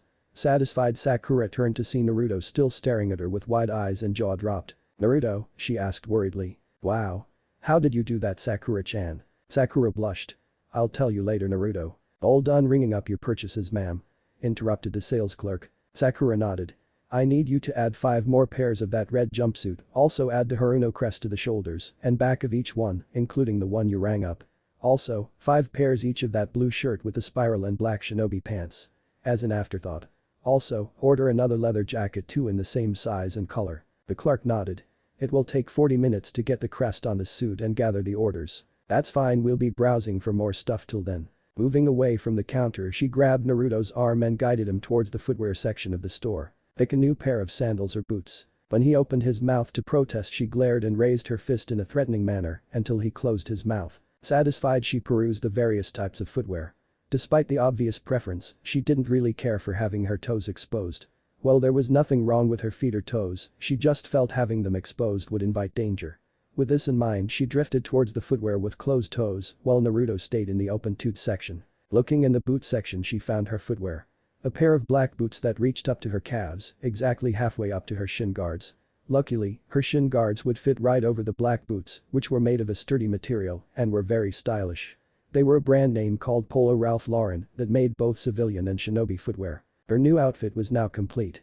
All she had to do now was get some bandages to wrap her exposed knees with and bind her chest, though that was a useless enterprise at this point. Selecting a box with her size, she went to see how Naruto was doing. She almost choked on her spit when she saw him. He had on a pair of old-school wooden sandals and was poorly attempting to walk in them. Holding in her laughter, "Naruto, what are you doing?" Startled, he turned to face her and promptly fell on his butt. Sakura couldn't stop herself from laughing out loud along with Naruto. It took her a few minutes before she could properly talk again. "Why were you trying on those clogs?" Naruto grinned sheepishly. "I just wanted to try them out to see how they feel. And they're uncomfortable as hell is how they feel. I don't get how anyone would enjoy wearing these things. They're practically torture devices." Sakura couldn't help letting out a giggle. Those things definitely looked as uncomfortable as they probably felt. She watched as Naruto took them off and picked up a box of sandals that were identical to his old ones. They went up and placed their purchases on the unmanned counter off to the side before browsing for some more stuff. Passing aisles they scooped up various things, with Sakura prodding Naruto to get the things he needed or wanted. She picked up a pound of ninja wire, bandages, a field first aid kit and 2 new sets of shuriken and kunai. She also got the latest edition bingo book for her and Naruto. Looking through all the aisles once again she picked up some storage scrolls for large and small items. Finding they had nothing else they could think of they went back to the counter to wait. 10 minutes later and Sakura had everything paid for through the Haruno's line of credit. The total cost had been more money than she was carrying. They walked out the store with all their purchases contained in scrolls. One for each of them. Sakura checked one of the clocks stationed around the village. They had been in the store for about 2 hours, which meant there was plenty of time to still train. She turned towards Naruto who had a large grin on his face and was looking up at the sky. "Naruto," she said. He looked towards her directing his beaming smile at her full force. Sakura could almost physically feel its warmth. She grinned back at him as wide as she could. "I'm about to go to the training grounds to practice my shuriken jutsu. Oh, is it okay if I tag along for that too?" he asked nervously. "You can come as long as you train too and don't distract me. Deal?" Naruto grinned even wider. Sakura couldn't help but laugh at his childish enthusiasm. "Hey Sakura-chan," said Naruto mischievously. Naruto's tone put her on edge. She knew that tone and face. It usually meant someone was about to get pranked. "What are you up to, Naruto?" Naruto turned and began walking away before turning back around with his hands behind his head and begin walking backwards. "Nothing, just a little game," he responded, that mischievous smile still on his face. "What kind of game?" Sakura asked cautiously. "First one to the training grounds is a rotten egg," shouted Naruto before he took off running. Sakura watched him run away stunned for a moment before she came to her senses. "Naruto, you cheater. No fair," she yelled as she ran after him. The first conclusion Sakura came to was Naruto was way faster than her. The second was she was going to lose this race unless she could think of a shortcut to the training grounds. The third conclusion was that she and Naruto probably should have been more mindful of their surroundings. Just as she chased Naruto around a corner, she felt herself crash into his back. This in turn caused him to crash into something in front of him. Untangling herself from Naruto and rubbing her bruised limbs, she looked down to see just who Naruto had crashed into as she hefted herself up. She couldn't see who it was at first due to his orange-clad form, blocking most of the person from view. Reaching down to help up Naruto, her eyes drifted towards the ground to see a figure in white red-trimmed robes and a red-lined white hat stand up and crap. It's the Hokage. We are so screwed. Standing in front of them is none other than the Hokage, the leader of the village. As he picks himself up and dusts off his robes, he looks down to send a half-hearted glare Naruto's way before he notices her presence. He gives her a kind smile before turning to look at Naruto. "Naruto? Getting into trouble again I see. And who is your friend here? Kami, I hope he's as nice as everyone says and that they weren't in trouble." "Why me?" Uzumaki Naruto was having something here early god. Uzumaki Naruto was having a great day. First, he had woken up to the sounds of birds instead of his shrill alarm clock. Second, he had prepared a perfect cup of his favorite cup ramen. Third, the hot water in his apartment was actually working this morning allowing him to have a nice hot shower. Fourth, after dressing and leaving his apartment, he managed to avoid encountering any hostile villages and their glares. However, the last and best thing about today was he had run into Sakura-chan. And she was nice to him. Even invited him to lunch with her and a bushy-browed guy. He had been ticked off to see her with a guy, thinking they were probably on a date. Though he was relieved when she said they were just friends and ecstatic when she explained he was the student of a taijutsu master she was learning under and that's how they met. Good. He didn't much care for any competition. He already had to compete with Sasuke team. Then she had praised Ichiraku for their ramen, a bonus in his book. Another person converted to the wonderful ramen at Ichiraku's. He hadn't thought things could get any better until that guy, Rock Lee, had left leaving him and Sakura alone. Taking advantage of this rare opportunity he managed to get her to agree to him going shopping with her. While he was disappointed that she didn't count it as a date, he was still happy to hang out with her. It was well worth the guaranteed harassment he would get from store owners. Yet, to his surprise things just got better and better. He managed to make it into the store without a clerk turning him away, then Sakura showed she wasn't the typical girl he'd always heard of and didn't take forever to find what she needed. Then she offered to buy him new clothes. The offer was definitely unexpected. He had tried to get her to change her mind, he refused to be anyone's charity case. But Sakura-chan wouldn't take no for an answer and while he could have continued to fight with her about it, he didn't want to piss her off. He remembered vividly that she could pack quite a punch when angered. So following her directive he managed to find a great new outfit. He had leather jacket now and an orange one at that.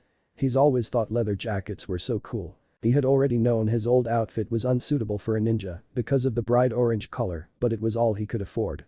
He hadn't even liked the super bright color, though he did have a fondness for the color orange. Yet he couldn't deny that his jumpsuit had served the purpose of making him great at stealth, allowing him to escape the fallout caused by his pranks, even being able to escape the Anbu every now and then. The shinobi pants and shirt he found were cool too. He could also see from Sakura-chan's smiling expression that she liked his outfit too. However, as they went up to the counter, he had been more than apprehensive, almost terrified. He knew when the clerk got a look at him, he would refuse to give service. That's what most of them almost always did. What would Sakura think when she heard them refuse his service? If it wasn't for the fact that he was no coward, Naruto would have let his items fall to the floor before turning around and running home. Summoning up his courage he went anyway, only to have his prediction come true like he expected. The whisper marks on his face always gave him. As soon as the words left the clerk's mouth he had prepared to leave while mumbling his apologies to Sakura. But once again things went differently than he had expected. With an authority he had never seen from her, Sakura had demanded the man ring up the items or else. Amazingly, the clerk actually listened and was scared of her. Naruto could tell it had something to do with her name and clan crest, but he didn't really know much about Sakura's family. He couldn't stop himself from asking her how she did it and was slightly disappointed when she said she would tell him later. It was cool watching her take charge like some of the adults he had seen do before. Though she insisted on buying him more stuff, he made sure to pick up things that were relatively cheap. He would let Sakura do this for him this once. Though he would be sure to pay her back in the best way he could think of no matter her protests. After leaving the store he decided to go for broke and ask Sakura to let him join her in training. It'd be a chance get to see her skills outside of school and maybe they could become stronger ninja together. The day had been more perfect than he could have imagined. He had really needed this after the event that had turned his already fragile world upside down. It had only been 2 days since he had learned the truth. 2 days since he learned that inside him was the Kyuubi. The demon that had nearly destroyed the village and killed thousands over 12 years ago on his birthday. The source of all the pain and loneliness he had endured over the years in ignorance. All this time he had thought it was something wrong with him. The answer to all the questions he had asked over the years. What could he have possibly done to make them hate him? Was it because of his parents? Why did they always call him a demon or worthless?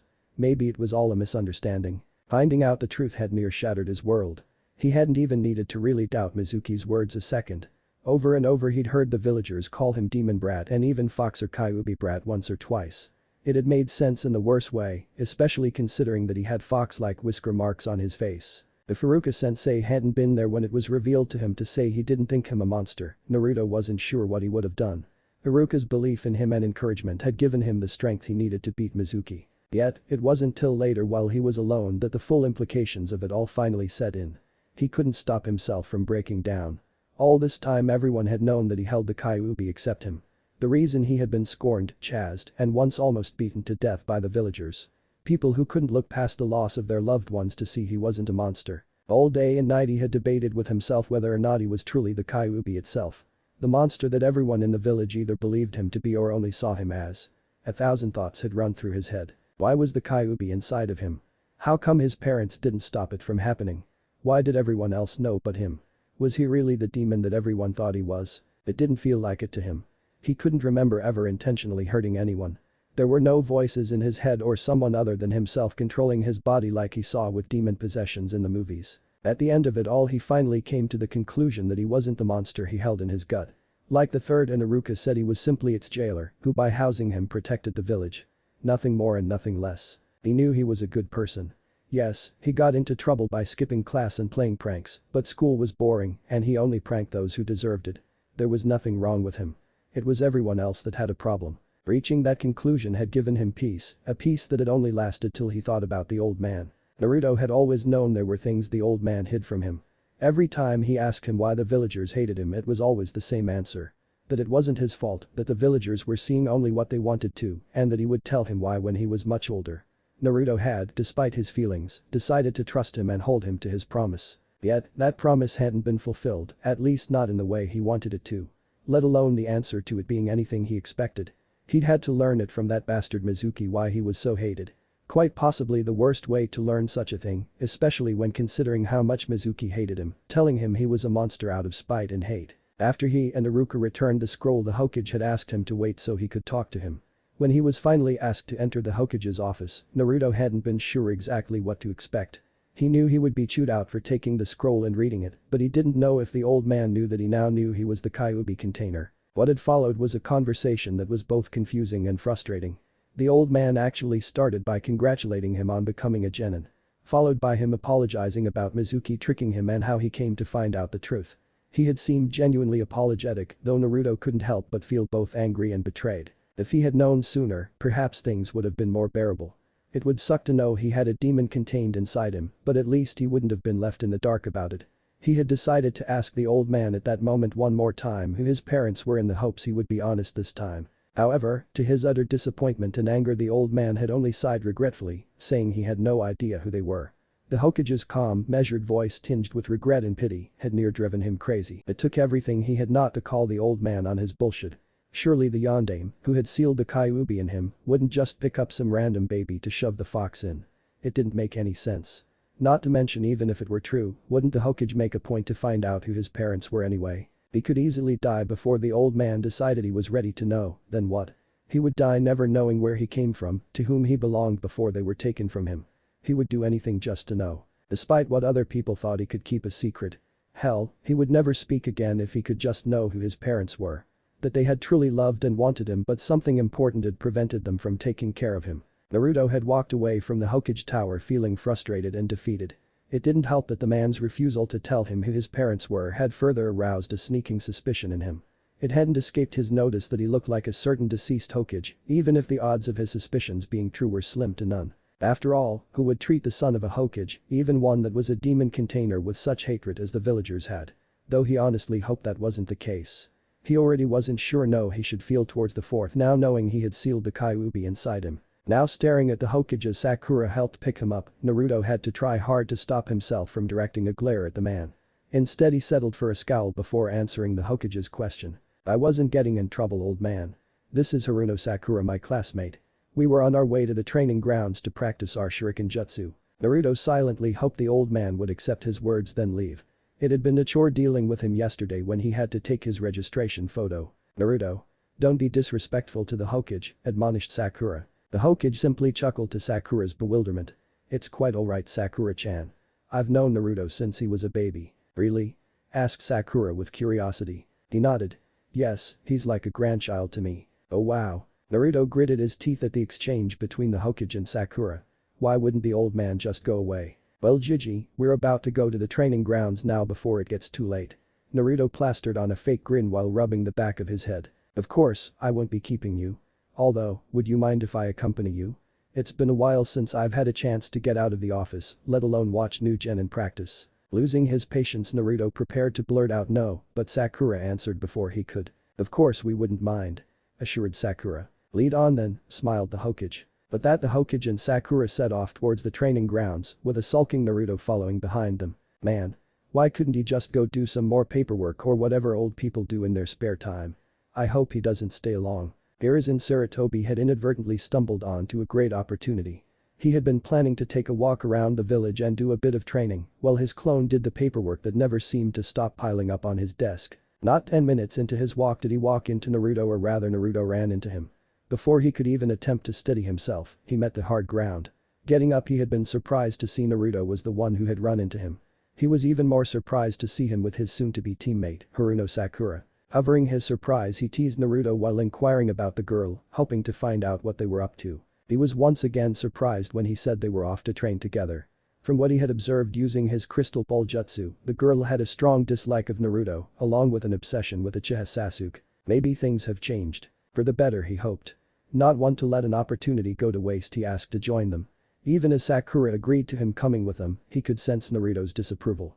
It hadn't escaped his notice after Naruto bumped into him, nor had it yesterday that Naruto held a lot of anger and distrust towards him. He had been contemplating since yesterday what to do about the situation.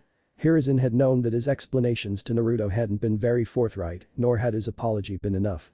However, he hadn't known exactly what to say to the boy that wouldn't make things worse. As he walked, he absent-mindedly talked with Sakura, asking her if she was excited to be a genin until they arrived at the training grounds.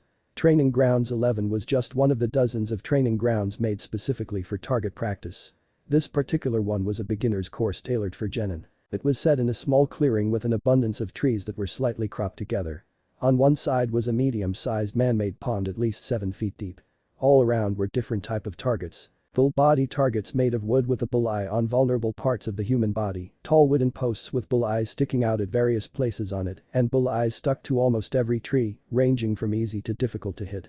There were even targets on the lake and little boats being moved by the wind, and targets set up across the lake on trees. Also, to help out beginners there was places marked out on the ground one could stand on to properly practice accuracy, precision and distance. Seemingly taking their arrival as his cue, Naruto rushed ahead of them taking kunai out of his pouch. "Come on Sakura-chan. Let's see who can get the most bull's eyes." Hiruzen watched as Sakura rolled her eyes and smiling before excusing herself to run after Naruto. Observing them he took a seat on a stump at a safe distance. Naruto's accuracy was okay, his aim was off due to his wrist being too stiff. Though his speed was pretty good for a genin. Sakura on the other hand a pretty good aim, but the speed at which she threw the kunai was slow. Some minor adjustments in practice, they'll be much better at their shuriken jutsu. Since he was already here, Naruto turned to look at him curious but slightly annoyed. Sakura gave them a glance, then continued to throw shuriken and kunai at the practice dummies. "Yeah, what is it old man?" Hiruzen sighed while getting up from his seat. He could feel the two Anbu shadowing him bristle at the blatant disrespect. "Your aim is off. You're holding your wrist too stiff. That's why you aren't hitting the bullseyes dead on." He watched Naruto frown at his words before taking his advice only to miss the target completely.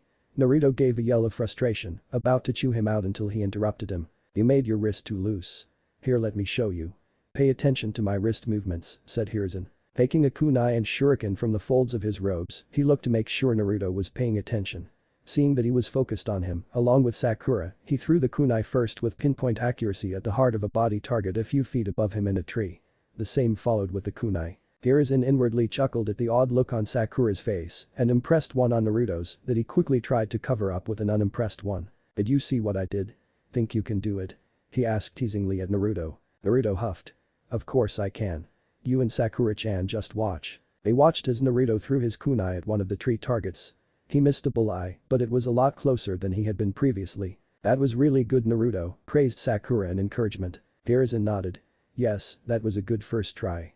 Keep practicing and you'll get it." Naruto beamed at Sakura before going back to practicing, ignoring what the Hokage had said. Once again he sighed at the dismissal. As he turned to help Sakura he saw the raised eyebrow and curious look she directed at Naruto.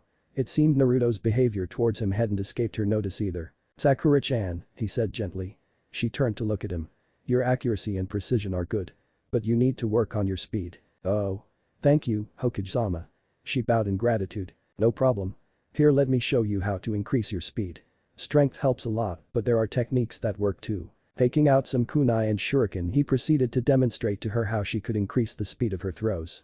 Satisfied with both her and Naruto's progress he went back to sit on the stump. Looking at them both he could see they had potential. It just needed to be tapped and properly utilized. He could only hope he had made the right choice with Kakashi. Though honestly the council had really played a big part in setting up this particular team. In setting up all the teams this year really. All the major clans had heirs who had graduated this year and thus the pressure was on their senseis to pass them. This had resulted in the forming of specialized teams like Team 8, suited for tracking and capture, while Team 10, the infamous Ino Shikacho formation, was best for intelligence gathering. The remaining teams for the rest of the graduating class were really the most balanced and well-rounded because for the most part clan politics hadn't been involved in their forming.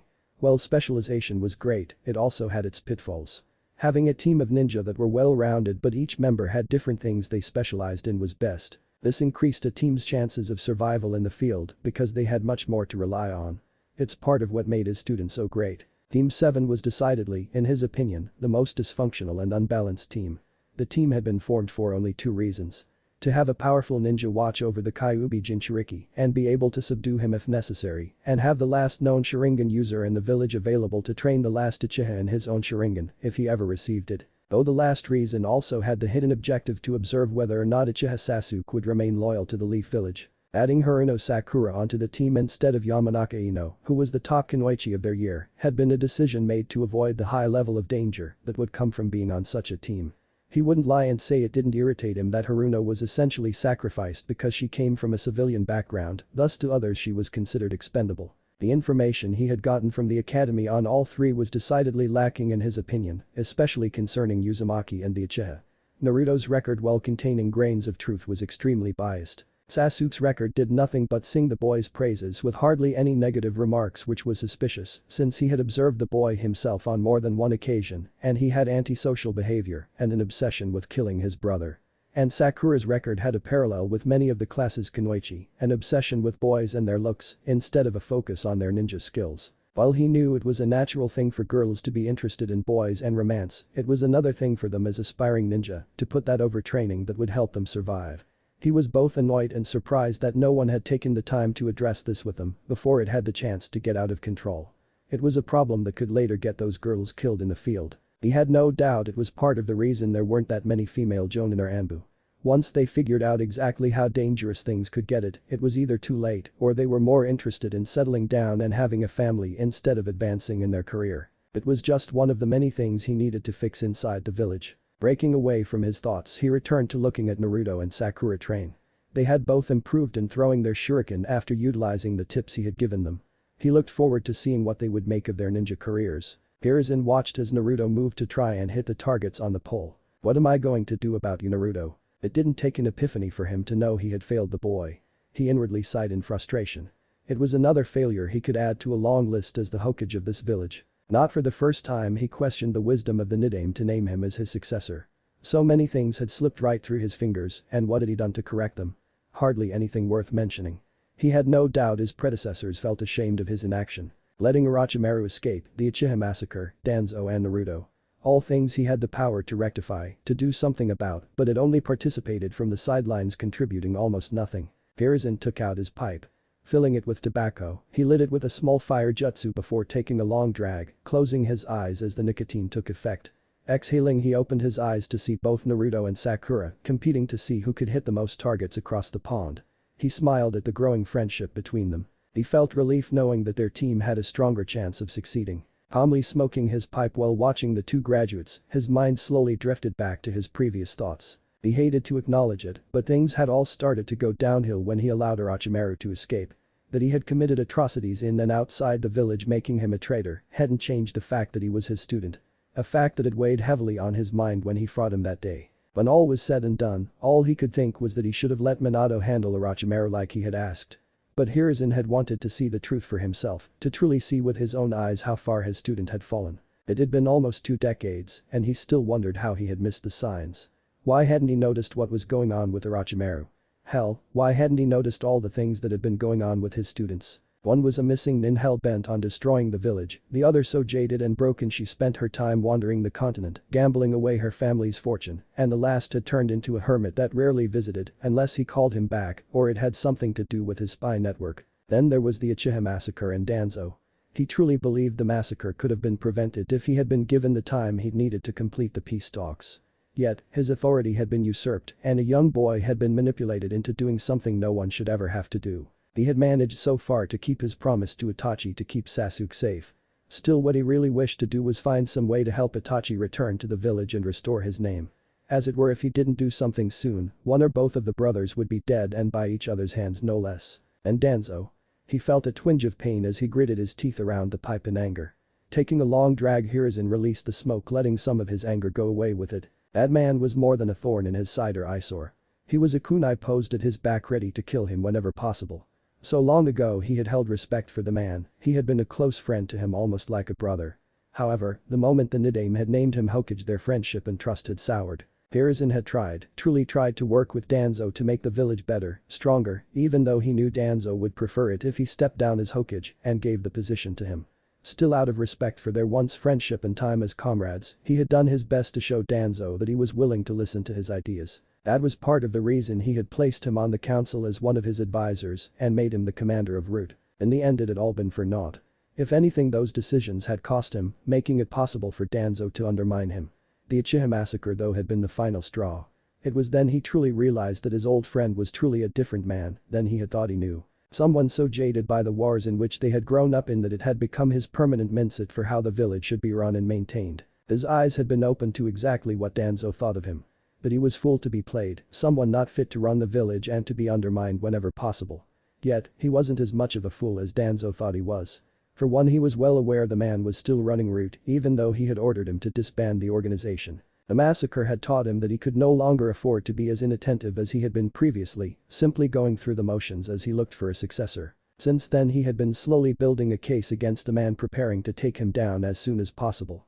It wouldn't be easy since Danzo had managed to ensnare his two teammates into his schemes, making them obstacles too. It also didn't help that a significant part of the council followed whatever the three chose to go with. All these things made grasping back the control he needed difficult, but he would accomplish his goal. Except, unlike last time, he was playing things as close to the chest as his adversary. He wouldn't make the same mistake twice. Completely trusting his teammates and Anbu had been a root cause of the massacre. Hiruzen however felt that his biggest failure was how things had been handled with Naruto, as far as he was concerned. He had failed Minato in his promise to take care of Naruto and that he be seen as a hero. Hiruzen had planned to keep the boy's status as a Jinchuriki a secret the moment he found out. The overall plan had been to have Naruto raised in an orphanage until he got old enough to attend the academy. Then when he graduated as a genin, mostly likely at an early age, he would have told Naruto about his heritage and his tenant before announcing at the village at large whose son he was. However, still keeping his status as a Jinchuriki a secret though allowing Naruto to tell who he wished. Yet, before he could even set those plans in motion they had all gone to hell. Hiruzen had been very careful about whom he told of Naruto's status that night and morning. He had ordered the Anbu with him when he found the boy to absolute secrecy, and the same had been done with his council of advisors, commander of Anbu and the head of the intelligence division. Altogether only 8 people had known, but by nightfall the next day, practically the entire village knew Naruto was the Kyuubi Jinchuriki. Hiruzen had never been so furious as he had that day. He hadn't known who let the information slip and still didn't, but he had immediately had those Anbu with him on site that day immediately killed as they were the most likely suspects. There was no evidence he could use to connect the council and the others to the crime, though honestly his gut told him it wasn't them. There would have been no real benefit to the villager themselves to reveal the identity of Konoha's Jinchuriki. Nevertheless, he had had to immediately run interference which resulted in the law preventing anyone from talking about or revealing Naruto's status to him or others on pain of death. He had foolishly thought the law would be enough to stop people, but hadn't accounted for 3 things. How hateful some of the villagers were, that their feelings would transfer to their children, regardless of whether they said anything or not, and that his own ninja would be so insubordinate. The first 3 years had resulted in many people, civilians and ninja alike, being executed for either their loose tongues or assassination attempts on Naruto. After that period the violations had severely tapered off, making him think the villagers how come to their senses. How wrong he had been. He was proven how wrong he was during one of the times he had walked through the village with Naruto. Even with him in sight they didn't stop their hateful looks or discussions about Naruto and around his ninja who knew they were to enforce the law when broken. Essentially, the villagers had just gotten smarter about how they circumvented his law. It had angered him for quite some time the way his decree was disregarded. Especially by those who took it upon themselves to physically harm the boy. It didn't help that the council prevented some people from being executed as they should have been even further undermining his authority. Hiruzen had never been more glad that he had assigned trustworthy Anbu to watch over the boy. That one time he had almost came close to death. He had made sure to personally punish those neglectful Anbu himself. That had been too close. Never had he thought he would have to make a law telling people not to harm a child. However, he hadn't attempted to make it a law, since no doubt it would be futile and give the council, particularly Danzo, cause to get him to remove the Anbu from watching him. Looking up at the sky he saw it was getting time for him to go. He stood up while emptying his pipe before pocketing it in his robes. Frankly, it was past time for him to clean up his previous mistakes. It would take time that he wasn't so sure he had, but he could use what little he possessed to get the ball rolling. The first thing he needed to do was start finding his successor. It was something he had put off for far too long, that complacency he had settled into had to be shaken off. Then he needed to improve the quality of the academy. They were finally back at the strength they had prior to the Kyuubi attack, meaning that full classes could be graduated now instead of just 3 teams every 3 months. That was too few teams for one of the great ninja villages, yet it had been necessary after their dwindled numbers from the attack. There just hadn't been enough jonin to spare. And unfortunately, he had the sneaking suspicion that there was sabotage going on there. This suspicion was really confirmed since Mizuki had been uncovered for the traitor he was, and the man had been there for years. Also, it hadn't escaped his notice the power gap that had formed over the generations. Those that had graduated over the last decade weren't as knowledgeable as their predecessors. While war played a large part in this and the fourth's mandatory 4-year participation in the academy, it still didn't account for them knowing less. That would need to be investigated and corrected quickly. Third was to take down Danzo once and for all. Hiruzen knew the longer he waited the more chance Danzo would have to successfully pull off whatever he was planning, and that just wasn't acceptable. He would not allow him to destroy the village with his agendas. The last but most important thing was to make things up to Naruto. Not only had he damaged their relationship but he had hurt the boy immensely. No matter what, he would make things right between them. He would start by being honest with him about his heritage. The least Naruto deserved was to know who his parents were, and despite what he thought now was a better time than any would ever be. After that he would see how things went. Though there were other things he could do too. And damn the consequences. "Naruto, Sakura," called Hiruzen, beckoning them with a raised hand. The two stopped their practice to look at him in curiosity before following his command to come to him. Sakura was the first to speak as they got within speaking distance. "What is it, Hokage-sama? I just wanted to let you two know I'm about to leave. It's getting late and there's some work I need to take care of." "Oh, well, thank you for accompanying us to our training and the advice you gave," thanked Sakura with a bow. Seeing that Naruto simply had his arms crossed with no intention to say anything, she elbowed him in the stomach. What was that for, Sakura-chan?" whined Naruto. Feeling her eyebrow twitch and barely restraining herself from decking him, Sakura took a calming breath before speaking. "Isn't there something you want to say to Hokage-sama, Naruto?" Naruto paused, feigning confusion until she threateningly raised her fist. Naruto waved his hands in a placating manner. Right. He turned towards the Hokage, who had an amused look on his face. "Thanks for the help, Jiji," said Naruto in a solemn voice. The Hokage gave a small smile. "It was nothing. Anything to help young ninja improve to become stronger." Sakura gave a happy smile at this. The Hokage really was as kind as everyone said he was, though she wondered what was going on between him and Naruto. Naruto seemed to be upset with him for some reason. Sakura really wanted to know why Naruto was so close with the Hokage. Were they relatives or something? Maybe she could ask Naruto sometime. "Well," he said while adjusting his hat. "I'll be on my way. You both have a great evening. Don't train too hard now," he chuckled. "We'll be fine, old man. Don't worry about us," said Naruto. Just as she was about to wish him farewell, a sudden thought occurred to her. "Hokage-sama?" "Yes, Sakura-chan?" asked the Hokage with a kind smile. Sakura momentarily hesitated, though seeing the Hokage's encouraging smile she continued. "I was wondering. Do you know any mental techniques that can help increase one's chakra reserves and control?" Sakura fervently hoped she wasn't asking too much. After all, he had helped with her shuriken jutsu training. Naruto, hearing this, perked up, looking to see what he would say. Mused the Hokage. He stroked his beard, appearing seemingly in thought. "Well, there are some techniques, but they aren't well known and really have to be taught to be of any use." He trailed off there, still looking to be deep in thought. "Oh." Sakura slumped her shoulders in defeat. "Well, there just went one way of further increasing my chakra reserves." She had really wanted to use all three methods to increase her reserves as fast as possible. Now it sounded like that would be unlikely. If her sensei didn't know these techniques, then she would have to find someone who did, and the chances of them simply taking her one were unlikely. Sakura was well aware that getting Guy to be her sensei had been part luck and part Guy's kindness. "However," said the Hokage, cutting through Sakura's thoughts, "I'd be willing to teach you if you wanted." "You too, Naruto?" "Really?" exclaimed both Naruto and Sakura. "Of course. I wouldn't offer if I didn't mean it. We wouldn't be able to meet every day, but at least once a week for a couple of hours. If you're interested." Sakura could hardly believe it. Kami must be smiling down on her. She didn't know why, but she wouldn't question it. Here was a chance for her to learn from the Hokage himself. No way would she turn this down. "Yes," she asserted. "I would be honored to learn from you, Hokage-sama. Count me in, Jiji," yelled Naruto in his usual excited manner. The Hokage smiled at their enthusiasm. "Then so it shall be. I'll let you what day and time in 2 days. You should have gotten settled in with your sensei by then." Both Naruto and Sakura nodded in agreement. "Then I'll be seeing you soon. Good evening." But that they waved farewell as they watched him leave the training grounds. As soon as he was out of earshot, Naruto spoke. Or rather shouted. "Can you believe it, Sakura-chan? We get to learn from Jiji." Naruto was practically jumping around in glee. Sakura grinned, feeling the same. "I know, I can hardly believe it. This is amazing. Definitely the best day ever." "No kidding." Sakura knew they were probably overreacting. After all, he hadn't promised to teach them any jutsu or anything. Just some meditative techniques to help with increasing chakra and chakra control. Still, it was pretty awesome anyway. I told you we were awesome." Even the Hokages acknowledged it. Sakura ignored Inner's arrogance. "So Sakura-chan, you want to practice some more, eh?" asked Naruto. Sakura looked up at the sky to gauge the time. The sky, while still light, had started to darken with the sun halfway through setting. "No. I wanted to go to the library to look up some things. I better go since it's getting dark and I want to get home before it gets too dark."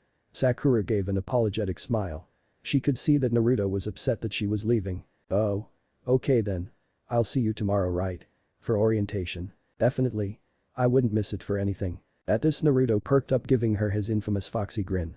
Cool.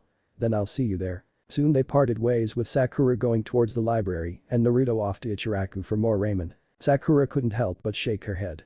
She really hoped that wasn't all he ate. Walking to the library, Sakura observed how much busier the streets had gotten since earlier. Now was usually the time civilians got off from work and when most ninjas usually returned from missions. As she walked, she was greeted by several of the vendors who waved at her, giving their well wishes. Sakura smiled and made sure to respond to every one of them. Being the daughter of wealthy, influential merchants made most people act very polite towards her because of the power her clan held. Absent-mindedly making her way toward the library, it wasn't long till she reached it. The library was a huge 3-story building made of brick with a large layered staircase leading up to the entrance. There were medium-sized windows scattered along the front with smaller windows on the side of the building. Making her way up the stairs, she greeted the 2 ninjas standing guard at the entrance. They simply nodded, only to resume staring straight ahead. Entering, she made her way straight for the staircase. The bottom floor was the public library, while the uppermost levels were for ninja only. Showing the guard at the staircase her Hide and temporary ninja ID, she was allowed to continue upstairs. Reaching the 2nd floor, Sakura stopped to take in everything. Unlike the 1st floor, the shelves here were more closely spaced together instead of a large gap between them. If she had to guess, this was to prevent altercations in the library, not nearly enough space to fight, let alone perform jutsu. The information desk, where a male ninja was currently stationed, was right by the stairs, making it easy for people to check out and hard for them to sneak things out.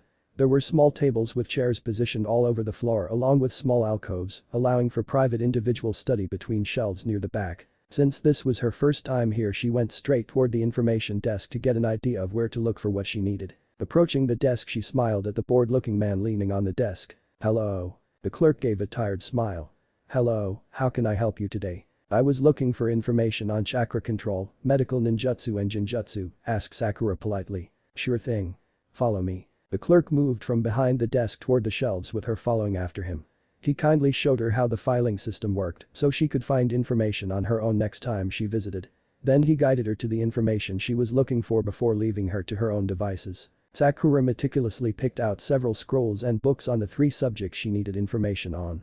Loaded down with as much as she could carry, Sakura picked an alcove at the back and got to work studying. Ninjutsu was the first subject she read up on. She skimmed past all the basic information till she found the basic technique for dispelling jinjutsu, a couple of D-rank jinjutsu, how to weave multiple jinjutsu at once, and a guide on different ways to incorporate jinjutsu into stealth and fighting. Sakura once again thanked the kami for her eidetic memory, since she hadn't brought any pen or paper. Done with the jinjutsu, she moved on to chakra control. Unsurprisingly, the chakra control and medical ninjutsu information went hand in hand. She basically found the 3 methods guy was talking about elaborated, though the meditative method had little information on it. She would try the tree walking, then the water walking technique as soon as she could. The little gems she found among the information was a volume of books written by Senju Tsunade, who was praised to be the greatest medical ninja there ever was. The books connected the chakra control and medical jutsu, giving her what she wanted to know all in one place. Best of all, it explained about using precise chakra control for super strength. Of course, it didn't go into a lot of detail about the process, but it was more than enough to get an idea of how to go about performing the technique. Plus, Sakura saw it as a challenge. She had already unconsciously did it while fighting Guy, so basically she was pretty close to being able to use it consciously. The book's tips and insight into healing using medical ninjutsu were awesome too. Learning to use medical ninjutsu was definitely going to be much harder because she also had to intensively learn all about the human body in order to properly utilize it. Not to mention, at some point she would have to take courses at the hospital for further instruction and to get her license. Still, the skill that would be very useful. Sakura inwardly smirked. Just another thing she would have to work hard at to master. She was determined to become a great ninja, someone to be remembered like the previous Hokage Tsunade. Finished with her research for the time being, she put everything back except for Tsunade's books and a massive anthology on everything having to do with the human body. Sakura struggled as she carried the books towards the front desk to be checked out. Setting down the stack of books, she peered around them to look at the wide-eyed clerk. Sakura cleared her throat. "Is it possible to check these books out?" The clerk shook himself out of his shock to examine the books she had set before him. "Yeah, these are good to check out. Do you have your temporary ninja identification card?" Sakura nodded and took out her ID to show the clerk. He closely examined the card before handing it back to her. The clerk lectured her as he efficiently checked out her books. "You must return these books in exactly 30 days. If checked out for longer than that without coming to renew the time, then you will be charged a fee for each day it is late." They must be returned in the same condition in which they were checked out. Also, if you damage or destroy the book you will be liable to pay for it. If you don't pay for it yourself then the fee will be taken out of your future earnings.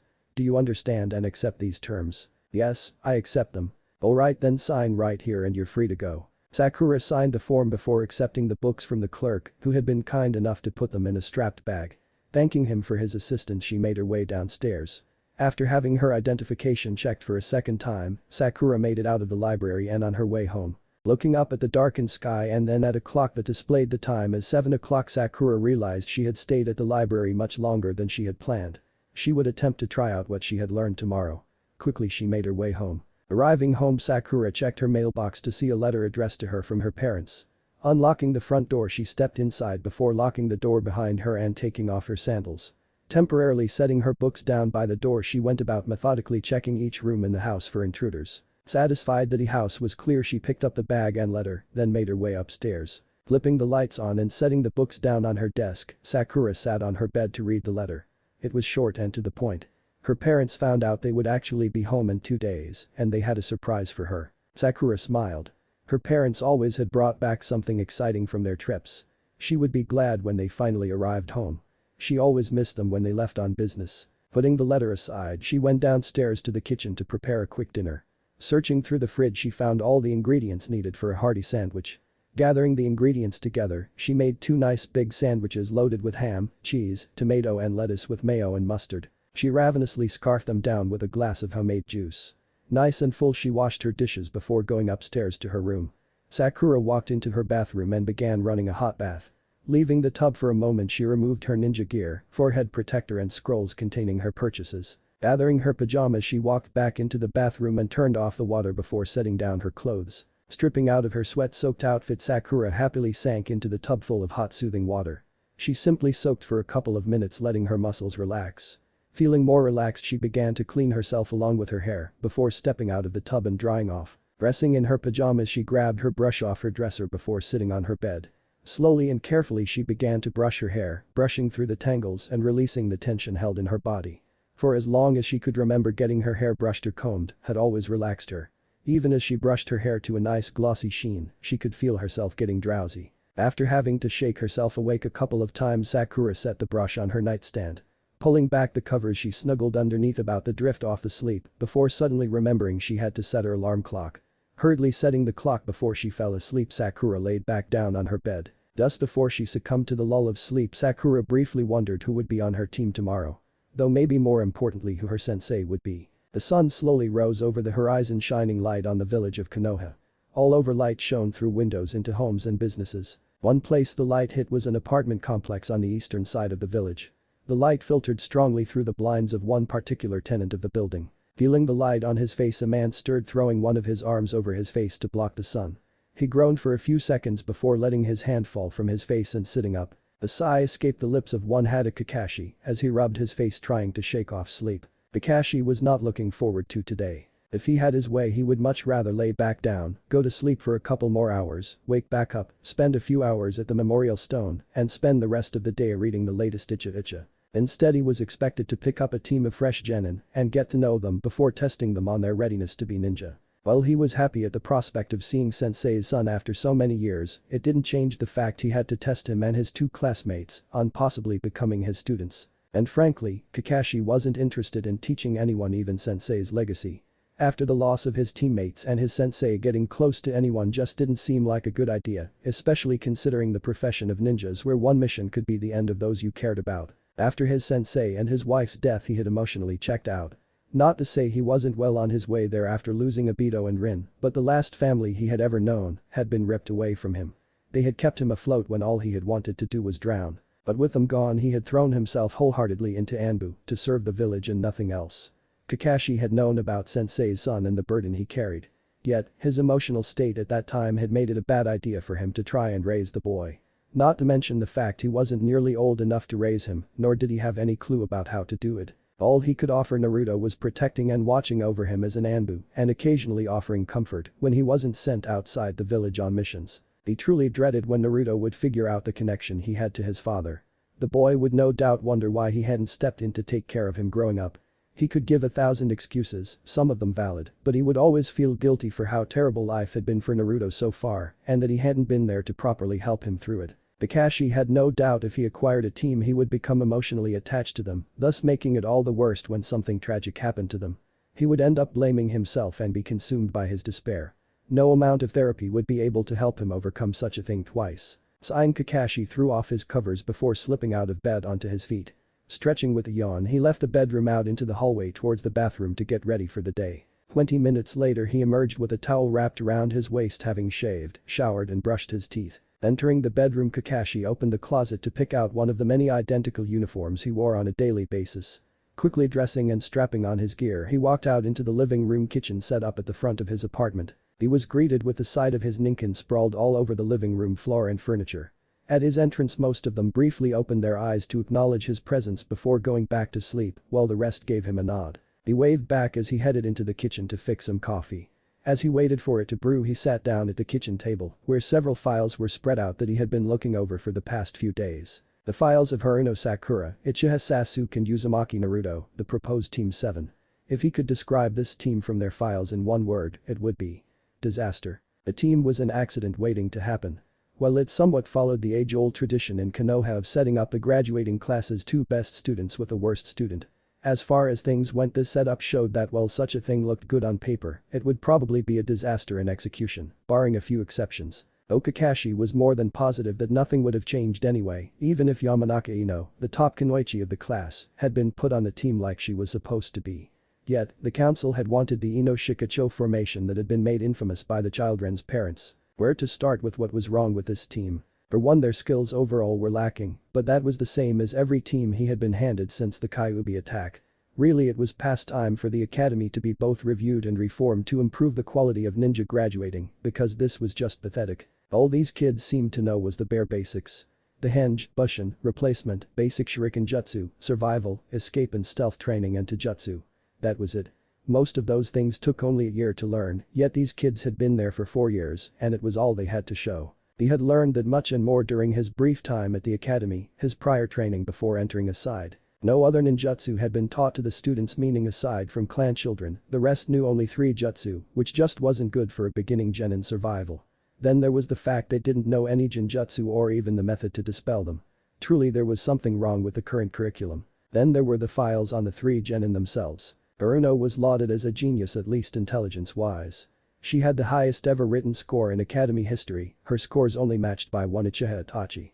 She was very proficient at ninjutsu with perfect chakra control and being able to perform the 3 basic jutsu on the first try. There was also mention that she would be great at seeing through and using genjutsu, though she had been taught none. Aside from those things, the rest of her skills were poor. Her taijutsu and strength were below average, while everything else was just average. The best he could describe her was as diamond in the rough. If put under enough pressure or rather training, she could be a real gem or strong ninja, as it were. Uchiha was praised as a genius as well, though in all areas. His intelligence was only slightly behind Haruno's, his skill in taijutsu, shuriken jutsu, ninjutsu and other training was the very best in the class. There wasn't anything he didn't excel. Literally, there were no negative marks on any of his skills. Which was a little suspicious in a way. No one was good at everything, every time. Still, the Uchiha's record was very impressive, making him the kind of student every sensei wished they had. Though Kakashi would judge that for himself. Uzumaki Naruto. Trying to find any accurate, non-biased information in his files was a waste of time. The only information he got that had truth in it was from his latest teacher, Yumino Iruka. Even so, that information wasn't very promising, especially since it was remarked the student skipped class often. He had the very lowest score in all his skills except escape, stealth and trap making. Kakashi was disgusted by how most of his instructors described Naruto.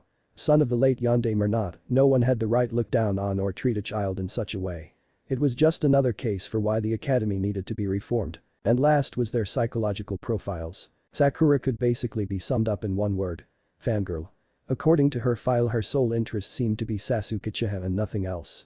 There wasn't any mentions of goals or dreams for the kunoichi that didn't involve the Uchiha. The girl was obsessed in the worst way if her file was to be believed. Though he would reserve judgment until he met the girl. Aside from that, there wasn't much wrong with the girl, except for a lack of self-confidence and direction. Sasuke's profile was suspect. For someone who experienced the destruction of his clan firsthand, his file made it seem like it hadn't affected him at all. All reports presented a boy of sound mind and body who, while traumatized by what happened to his family, had fully gotten over it. Kakashi called bullshit. While there was a chance for someone to get over such an event in time with no lasting effects, it was very slim. To get over such a thing in a few short years, impossible. He would have to keep a close eye on the Uchiha to get the real scope on his mental state because there was definitely favoritism and bias in his reports. A lot of it having to do with Sasuke being the last Uchiha and no one wanting to be responsible for possibly holding him back from a ninja career. Naruto. There was little to nothing on his profile and what was there was useless. It seemed no one had bothered to examine his mental state. Though Kakashi wasn't really surprised considering how the villagers felt about him. Still, this news was more than troubling. He was once again reminded that he hadn't been around for Naruto's childhood, and seeing the lack of care for his mental state made the guilt he felt even more palpable. If this team ended up passing his test, he would definitely have to set them up with sessions with a psychologist to work through whatever issues they had, preferably a trustworthy Yamanaka. He knew from experience that whatever demons they had could come back to really haunt them later in life. A beeping sounded through the apartment, cutting through Kakashi's thoughts. The coffee was finally ready. Getting up from the table, he turned off the maker before pouring himself a cup. Sitting back down at the table, he took a long sip of the coffee, savoring its strong flavor. Sighing, Kakashi roved a lazy eye over the files scattered all over the table. He needed to start thinking up a training regimen for this team in case they passed. Part of him was tempted to not really do anything about their training. It wasn't his choice over these last years to be put up for taking a team. The only reason he did it was because it was what the Hokage ordered. Though he wondered if after failing this team the old man would finally release him out of the obligation. There was a lot of pressure to pass this team, well, to pass the Uchiha really. It never failed to annoy and anger him, the types of things the council held in priority. Well, most of the council anyway. However, of one thing Kakashi was certain. If they didn't pass the bell test through the use of teamwork, there was no way in hell he was passing them. The council be damned. Once again, Sakura was jolted awake by the sound of her alarm clock at exactly 4 a.m. Too tired to even make a sound, she simply turned off the alarm and groggily went about dressing for her morning run. It would defeat the purpose to bathe and then go for her run, so she would do it afterwards. Donned in a pair of black shorts, a red tank top, and her weight, Sakura set off from her home towards the village wall. She kept up a light jog the entire way, hoping to wake up her body and mind. It was definitely working since her muscles still hurt for yesterday's strenuous training, and the weights weren't helping any. Reaching the wall, she took a deep breath before preparing herself to run. Alright. Ready, set, go. Sakura took off at a much faster running pace than yesterday, somewhat accustomed to the weights on her legs and arms. As she ran, she tried to think of something to occupy her mind from the task at hand. The day was orientation. She would find out who her teammates and sensei are and hopefully find out what she had to do to really become a genin. Either way, this was her chance to prove she had changed. That she was ready to fully take on the life of a ninja in earnest. Hello, my youthful student. Sakura snapped out of her thoughts to see Guy-sensei running beside. Good morning, Guy-sensei. Completing your morning run? She returned Guy's bright smile. Yes, it's best to get it done in the mornings. It's quiet and allows one to gather their thoughts. Yes. Sakura nodded in agreement. Being up so early before everyone else was very peaceful. Idly she noticed she had just started her second lap. I'm glad to see you took the initiative, said Guy with a serious expression. Huh? What do you mean? Asked Sakura in confusion. For you to truly become strong, you have to do more than wanted. You have to be willing to do what it takes to become stronger. As he said this, he looked over at her. Today was actually a test to see if you would take the initiative to do the training I gave you yesterday without my urging. Dropping his serious expression, he gave a proud smile. Needless to say, you passed. Sakura couldn't help but grin back at Guy. She was glad she had passed his test. Though she hadn't even thought about him coming to get her this morning to make sure she did her laps. Well, I'll leave you to your training. Don't forget to let me know what you sensei says about me continuing to train you. I'll seek you out in a couple days for the answer, since my team and I have an escort mission that starts this morning.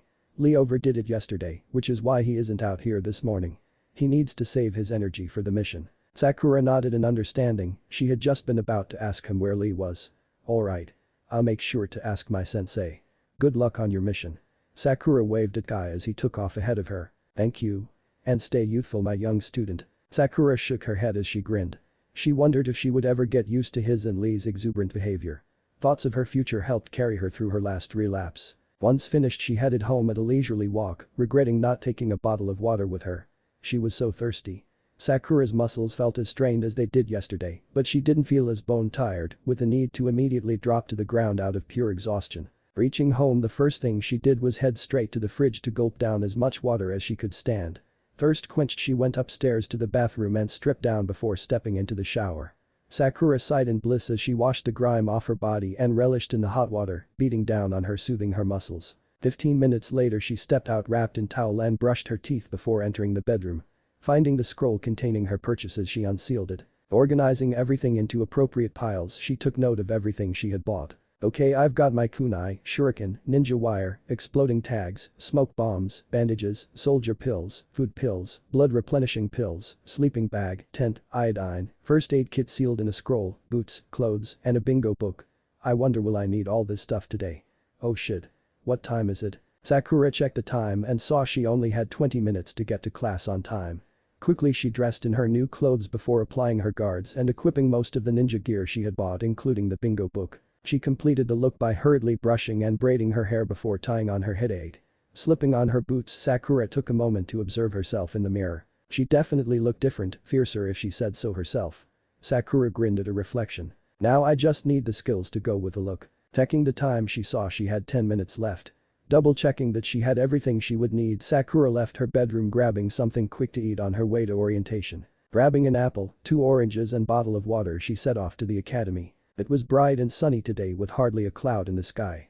Sakura idly munched on her apple as she walked, occasionally waving at a vendor or store owner as they opened their business for the day. Just as she threw away her finished apple and started on an orange, she spotted Ino Yamanaka exiting the flower shop her family owned. As per usual, the moment the two saw each other, they entered a stare down, waiting for one of them to break their gaze or the silence. Whichever came first. It was Ino who spoke first. Good morning, Sakura. Good morning, Ino. But the obligatory greeting out the way, Sakura continued on her way to the academy. As she walked by, Ino fell into step beside her. I can't believe you graduated, Ino mocked. Also, I hope you don't think a change in wardrobe will make you a better ninja. Or catch Sasuke's attention either. Sakura resisted the urge to roll her eyes or get angry and instead responded, the past doesn't matter anymore. Starting today we are both ninja. She wouldn't get into an argument with Ino. Today was all about starting fresh, a new chapter in her life. Feeling that she had said her piece, she began to walk a little faster to put distance between them. She was annoyed to find Ino simply walked faster to get ahead of her. Putting on more speed, she did the same only for Ino to repeat the process till soon enough they were racing side by side towards the academy. Well, that didn't last long. Minutes later they practically burst through the classroom door. Goal. They shouted at the same time before panting and trying to catch their breath. Looks like I win, forehead, boasted Ino. Sakura growled. Are you kidding me? My toe was like a tenth of an inch ahead of yours. They were about to argue further when a voice caught their attention. Good morning, Sakura-chan. Looking around for the source of the voice, Sakura saw a grinning Naruto standing and waving at her. Walking away from an indignant Ino, Sakura walked over to Naruto. Good morning, Naruto-kun. The day is finally the day, Sakura-chan. We get to become ninja who go out on cool missions. Aren't you excited? Of course I am. I can't wait to meet my new sensei. Right. By the way, you look great. Sakura smiled, feeling confident. Thanks. You look great yourself. Naruto blushed in embarrassment. Thanks, Sakura-chan. As she and Naruto chatted over what they did yesterday, Sakura couldn't help but feel people's eyes on them. She admitted it probably seemed pretty surreal to them that she was calmly talking to Naruto instead of hitting him like she used to be wont to do. For now she decided to ignore them. Tried being the operative word. Just as Naruto asked her to sit with him, Ino decided to interject herself into the conversation. Hey forehead, what are you doing talking to Naruto? Are you two friends now or something? Yeah, what of it? Challenged Naruto. Ino scoffed. Well, it just figures two losers like you would hang out together. Shut up, Ino pig, retorted Sakura. Though she looked slightly annoyed on the outside, Sakura couldn't deny that inside Ino's words hurt. After they had stopped being friends, Ino had started acting less kind towards her. Though she knew she had brought this on herself, Sakura still wondered if there was a chance for them to be friends again now that she had decided to give up on Sasuke. Speaking of Sasuke, Sakura looked over Naruto's shoulder to see him sitting with his chin resting on his interlocked hands, staring straight ahead. She felt that familiar flutter come over her as she looked at him before shaking head. Gotta get a grip. Remember, Sakura. Training to get stronger. Can't focus on Sasuke. As she looked away to tune back into the ongoing argument between Ino and Naruto, she didn't notice Sasuke turn his head to look at her, quietly appraising her new look. Did the two of you just cool it?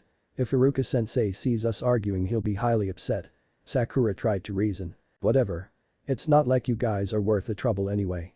Ino flipped her hair as she looked away from them. PSH. Yeah, whatever you say, Ino, groused Naruto. Come on, Sakura-chan, you can sit with me. Sure. She wanted them to stop arguing before Iruka-sensei yelled at them using that big head jutsu of his. Just as Naruto moved to let her into the row, Ino spotted Sasuke. And things went downhill from there. "Hey, Sasuke-kun." Sasuke briefly turned to look at them before resuming his staring contest with the wall. "Oh, Sasuke, so cute," gushed Ino, and the seat next to him is open. As if realizing something, she suddenly looked at Sakura with a knowing smirk. "Oh, I see your game, forehead. You almost won, but you just weren't quite quick enough." Sakura frowned in confusion. What the hell was Ino talking about? Seeing her look, Ino scoffed. "Don't play dumb with me. Sucking up to Naruto so you can snatch the seat by Sasuke.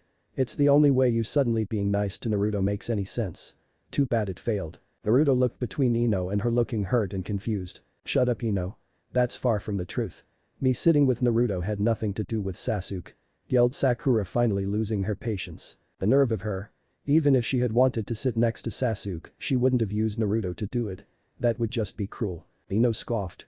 "Sure, whatever you say, Sakura, but either way I'll be the one sitting with Sasuke today." And cue Sasuke's fangirls. "What are you talking about? If anyone's sitting with Sasuke, it's me. I was here before you guys," shouted a girl approaching them down the aisle. "Hey. I was here before you, so I get to sit with him. No, I get to sit by Sasuke. No, me. Sasuke likes me best. So the rest of you can just back off." Sakura quietly watched as just about every girl in the class converged on their position, arguing over who would sit with Sasuke, practically pushing Naruto down the stairs. All the while Sasuke didn't even look their way, but they were too busy screaming at each other to notice. That would have been me a couple days ago. Vying for the affections of someone who didn't even care either way. Shaking her head at them, she turned to help Naruto up only to see that he wasn't there. Puzzled, she looked around only to see him sitting on top of a desk having a staring contest with Sasuke. "Naruto. What are you doing?" Naruto turned to look at her with a frown on his face before continuing his stare down with Sasuke. Apparently her voice had been loud enough for it had drawn the attention of all the girls to Naruto and Sasuke. "Naruto. Get the hell away from Sasuke," screeched Ino. "Yes, stop getting in his face. Kick his ass, Sasuke." Practically the entire class was now drawn to them. And that's when it happened. The boy behind Naruto accidentally bumped him. Sakura watched almost in slow motion as Naruto fell forward and his lips landed smack dab on Sasuke's. At that moment you could hear a pin drop. Everyone stared transfixed as the two of them practically smooched each other. And then not a moment later the silence was broken as both boys broke apart, grabbing their throats, spluttering and spitting while cursing each other. As they did this, Sakura stood frozen in disbelief. Did I just see Naruto and Sasuke kiss? Sakura wasn't sure how she should feel about what she had just seen. Sad, angry, confused, or disappointed. However, it was none of those things as she felt an itch crawled up her throat, followed by the shaking of her body. Thinking she was about to cough, Sakura moved to cover her mouth, but before she could, a giggle escaped her mouth. Then another. And another before she completely dissolved in a fit of laughter. Unable to contain herself, she covered her mouth with one hand while using the other to clutch her left side as a stitch started to form. Luckily for her, the noise the girls were making as they beat the snot out of Naruto covered most of her laughter. Unluckily for Naruto. Though out the corner of her eye she saw Shikamaru giving her an odd look. As Iruka-sensei came into the classroom and proceeded to break up the one-sided fight, Sakura managed to get her laughter under control before she sat between Naruto and Sasuke. Sasuke simply stared out the window trying to pretend nothing else existed while Naruto nursed his multiple bruises. "Alright class, settle down and pay attention," ordered Iruka-sensei. Satisfied that he had everyone's attention, Iruka continued. "Starting today, you are all official ninjas, but you all are still new genins. It's going to get harder from here on out. You will all be in a group of 3, where you will accomplish missions under a Jonin sensei." Sakura idly listened as Iruka-sensei gave a speech about responsibility and the new dangers that awaited them as new licensed ninja. She was anxious for him to announce the teams so she would know who would be on hers. Frankly, she was surprised by how surprised some people were to find out they would be on teams. Hadn't they seen other genin with their teams before? Not a moment too soon, he finally started to call out the team assignments. She raptly listened as he called out the names of various classmates to be put into teams. Till finally he got to hers. And that's Team 6. Team 7: Uzumaki, Naruto, Haruno, Sakura and Uchiha Sasuke. Sakura saw Naruto practically jump out of his seat in joy at being on the same team as her before plopping down in dejection when Sasuke's name was announced. Sasuke gave no outward sign of his opinion of the matter. Sakura simply mulled over her new team. She was paired with both Naruto and Sasuke, that was going to be a problem. Naruto and Sasuke could hardly stand each other. Not to mention she had been completely enamored with Sasuke only 2 days ago. It was going to be hard to keep her resolve to be more serious about her ninja career with him around. It almost seemed as if somebody had set this team up for disaster. But no way would they do that. Maybe she was missing something they had seen in them to decide to make them a team. It was a good thing she had already started to strike up a friendship with Naruto, since it seemed they would be on the same team for quite a while. Sasuke was a different story. Being on a team with him is really going to test my resolve. She hoped she was up to the task. Though this would be a good opportunity for her to get to really know Sasuke. Sakura silently observed as Iruka-sensei called out the last of the teams. No sooner had he finished than Naruto took the opportunity to voice his displeasure at being put on the same team as Sasuke. She tried in vain to get him to be quiet, but it was all for naught. Worst of all, Naruto ended up being embarrassed by not only Iruka-sensei, but also Sasuke in front of the entire class. Great. Already our team is starting off on the wrong foot with my two teammates at each other's throats. And judging by Naruto's expression, he wouldn't soon forget Sasuke's condescending words. After once again calling the class to order, Iruka continued. Alright class. Your Jonin senseis will be here in about an hour to pick you up, so you're dismissed for lunch. Try to use this time to get to know your new teammates. Dismissed. But that the room started to clear out as everyone headed off to lunch. Isn't this awesome, Sakura-chan? We're on the same team. Naruto grinned out as they stood up to leave. Yeah, it is. Sakura smiled at Naruto. She turned to see what Sasuke's thoughts were on them being on the same team, only to see that he was nowhere to be found. Man. This would be perfect if we weren't on the same team as Sasuke team. Sakura sighed. Well, this was a great way to start things. One had run off without even talking to his team, and the other was already insulting him. She turned to look at Naruto, fixing him with a stern look. Naruto, you're going to have to learn to get along with Sasuke. We're going to be on the same team for who knows how long. Naruto pouted while crossing his arms. But Sakura-chan. Do I really have to? He's such an asshole. He's always looking down on people, thinking he's so superior, groused Naruto. Yes, you have to be civil. And I promise I'll do my best to try and get him to be civil too. Though depending on our sensei, they'll probably make sure they're at least civil to each other. I'll think about it, conceded Naruto. Though the moment he says something I won't hold back in telling him off. Don't worry, I won't stop you from defending yourself, nor will I hold back in telling him off myself, promised Sakura. Fair enough. Hey, do you want to get lunch together? Sure. There's this new curry place that just opened up. Oh, you don't want ramen. Naruto, we had ramen yesterday, Sakura said in exasperation. Hey. Every day's a good day for ramen. It's the food of the kami. Well, we're not having the food of the kami today. Today we're trying a restaurant that serves curry. Sakura asserted with finality. Naruto let out of a huff. Fine. Stupid curry it is. Settled on the subject, they were the last to leave the classroom as they made their way towards the restaurant while speculating on what their sensei would be like. 3-man teams. How could he have forgotten about that? The young raven-haired boy leaned against the open window of his apartment as he ate his lunch. Uchiha Sasuke stared indifferently out the window while munching on a onigiri. He was annoyed with himself. Many times he had seen Jonin senseis and their teams either around the village or at the training grounds. Yet, when Iruka had announced they would be put in teams, he had been caught off guard. He would be lying if he didn't admit that part of him had expected for something different. At least something different for him. He was the last of his clan, the Uchiha. Why should he be put under a team when instead he could be apprenticing under a strong ninja with no one to drag him down? Maybe if he had made a request before team assignments for an apprenticeship, it would have been accepted. It was probably too late for that now. Now he was stuck with the dobe and the fangirl. Quite possibly the worst two people to end up being teamed with out of anyone in the class. Well, except maybe out of the Inuzuka and Yamanaka. Either way, there wasn't much talent between the two. Naruto was the dead last with the poorest, if not lowest scores in just about everything. He was a loud, obnoxious idiot who had no respect for authority and didn't know when to quit. The fact that he thought they were rivals was laughable, not to mention pathetic. As if he could stand a chance against him. Then there was Sakura. He could sum her up in one word. Annoying. Well, she wasn't as annoying as the dope, having her always stalking him and trying to get a date was almost just as bad. She was very intelligent, he would give her that since she always got a perfect score on the written exams, beating even him no matter how hard he studied. Still, aside from her intelligence, she didn't really have much else to offer. She was the weakest link of the team. Though he had to admit that her and Naruto had surprised him today with their change in appearance.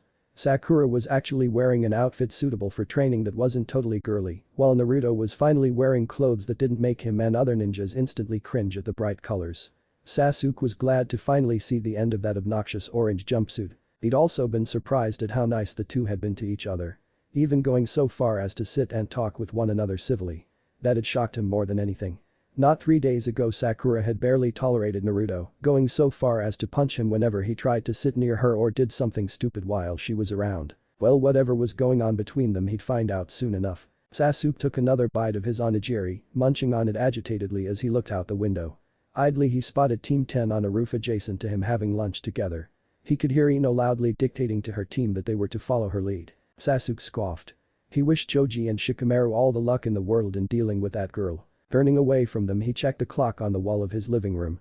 He had 30 minutes until it was a time to meet back at the classroom to meet his new sensei. Finishing the last of his onigiri, Sasuke drank the last of his water before putting the trash away. Taking a look around his apartment to make sure everything was in place, he closed the door behind him and locked it. Walking back to the academy, he decided to take the long route to kill some time. As he walked, Sasuke pondered on who his, or rather their sensei, would be. He hoped it was one of the strongest jonin the village had to offer. Only a strong and powerful sensei would be able to give him the power he needed to achieve his goal, and nothing would stand in his way. If he found that he or she wasn't at least halfway competent, he would take it upon himself to petition for a new sensei, a new team too if he had to. First, he would see how things went and make further plans from there. Seeing the academy within sight, Sasuke entered before making his way towards the classroom. Satisfied to see there was no one there yet, he took a seat on the second row near an aisle. Settling in, he waited for the rest of the class to arrive. Sasuke hoped he didn't have to wait too long. The closer he got to his goal of killing his brother, the better. The classroom gradually started to fill back up with students as they finished their lunch break.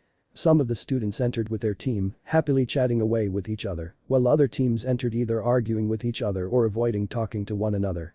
The rest came in by themselves, ignoring their team and everyone else. One of the last people to enter were Sakura and Naruto. The two smiling and talking about the lunch they had eaten as they moved towards an empty row. That curry place was actually pretty good, Sakura-chan. I wouldn't mind going back there again. See, I told you, Sakura smirked triumphantly. Ramen's great, but it won't hurt to try and eat different foods. You might find something you like. Naruto nodded in agreement. No, it won't, but ramen is still the best food there is. Nothing will convince me different. To prove his point, Naruto folded his arms in defiance with his head turned. Sakura rolled her eyes. Yeah, I hear you. Ramen will now and always be your first true love. She sat down at an empty desk with Naruto sliding in after her. Naruto nodded emphatically. That's right. Ramen is a beautiful and kind mistress who can turn any frown upside down and cheer up anyone who is sad.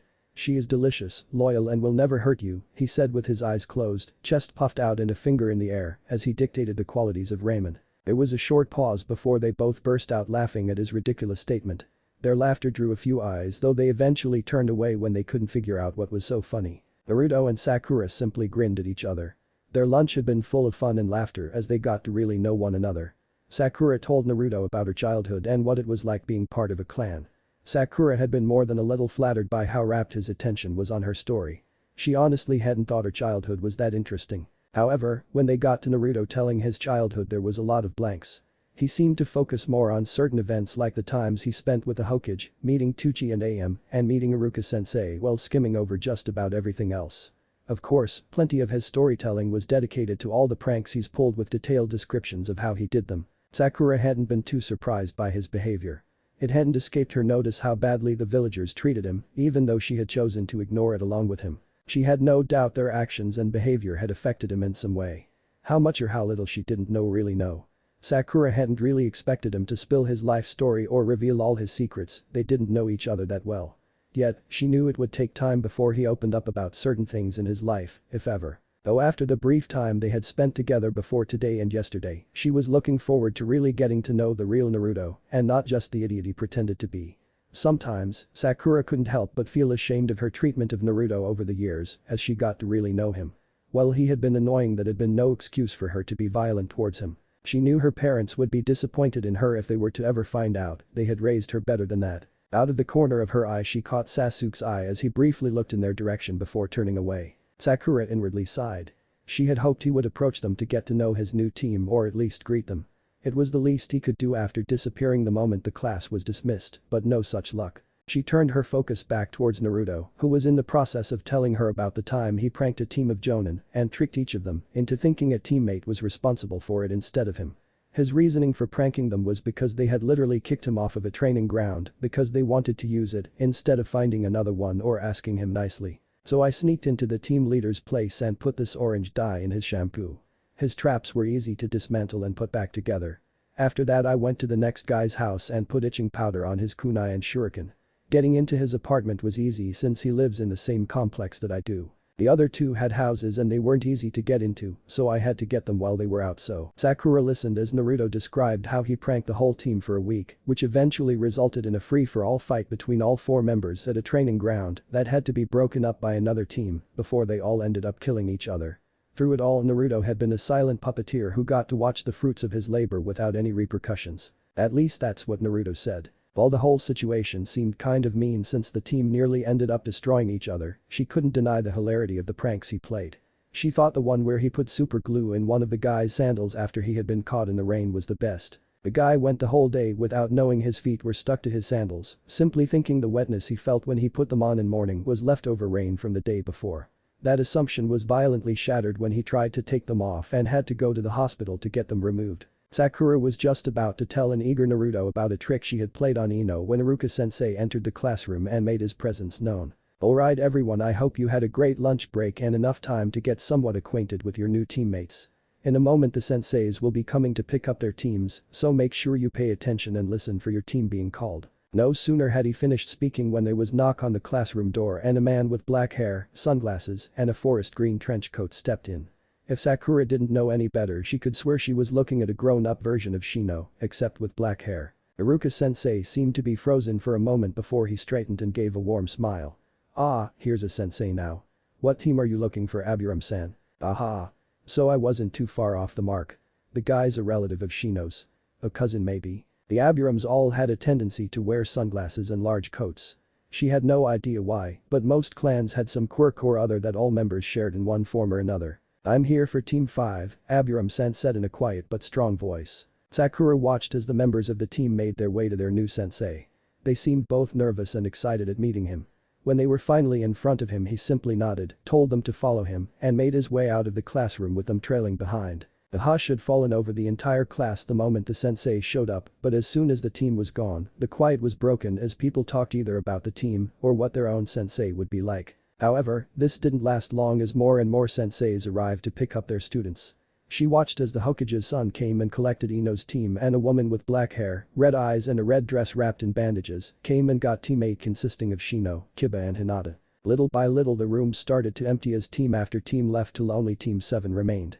Naruto and Sakura were waiting in intense excitement for their sensei to show up, but so far had been disappointed each time the door opened only to reveal someone else's sensei. Sasuke had remained as stoic as ever to the situation. Naruto, finally not able to hold it any longer, addressed Iruka. "Iruka-sensei. When is our new sensei going to show up? Everyone else has left already." "Sorry Naruto, I can't answer that. All the senseis knew what time to come and pick up their students. Yours may just be running late." While Sakura could see that he was truly apologetic, it didn't cover up the fact there seemed to be a twinkle of amusement in his eyes. Naruto only gave a huff at the explanation. "Well, he better hurry up. I can hardly stand the suspense of it all. Sorry again, but there's nothing I can do about it." Iruka checked his watch, then began gathering his things. "Where are you going, Iruka-sensei?" asked Sakura. Iruka gave another apologetic smile. "It's past the time, I was only supposed to stay here for an hour, so I'm going home."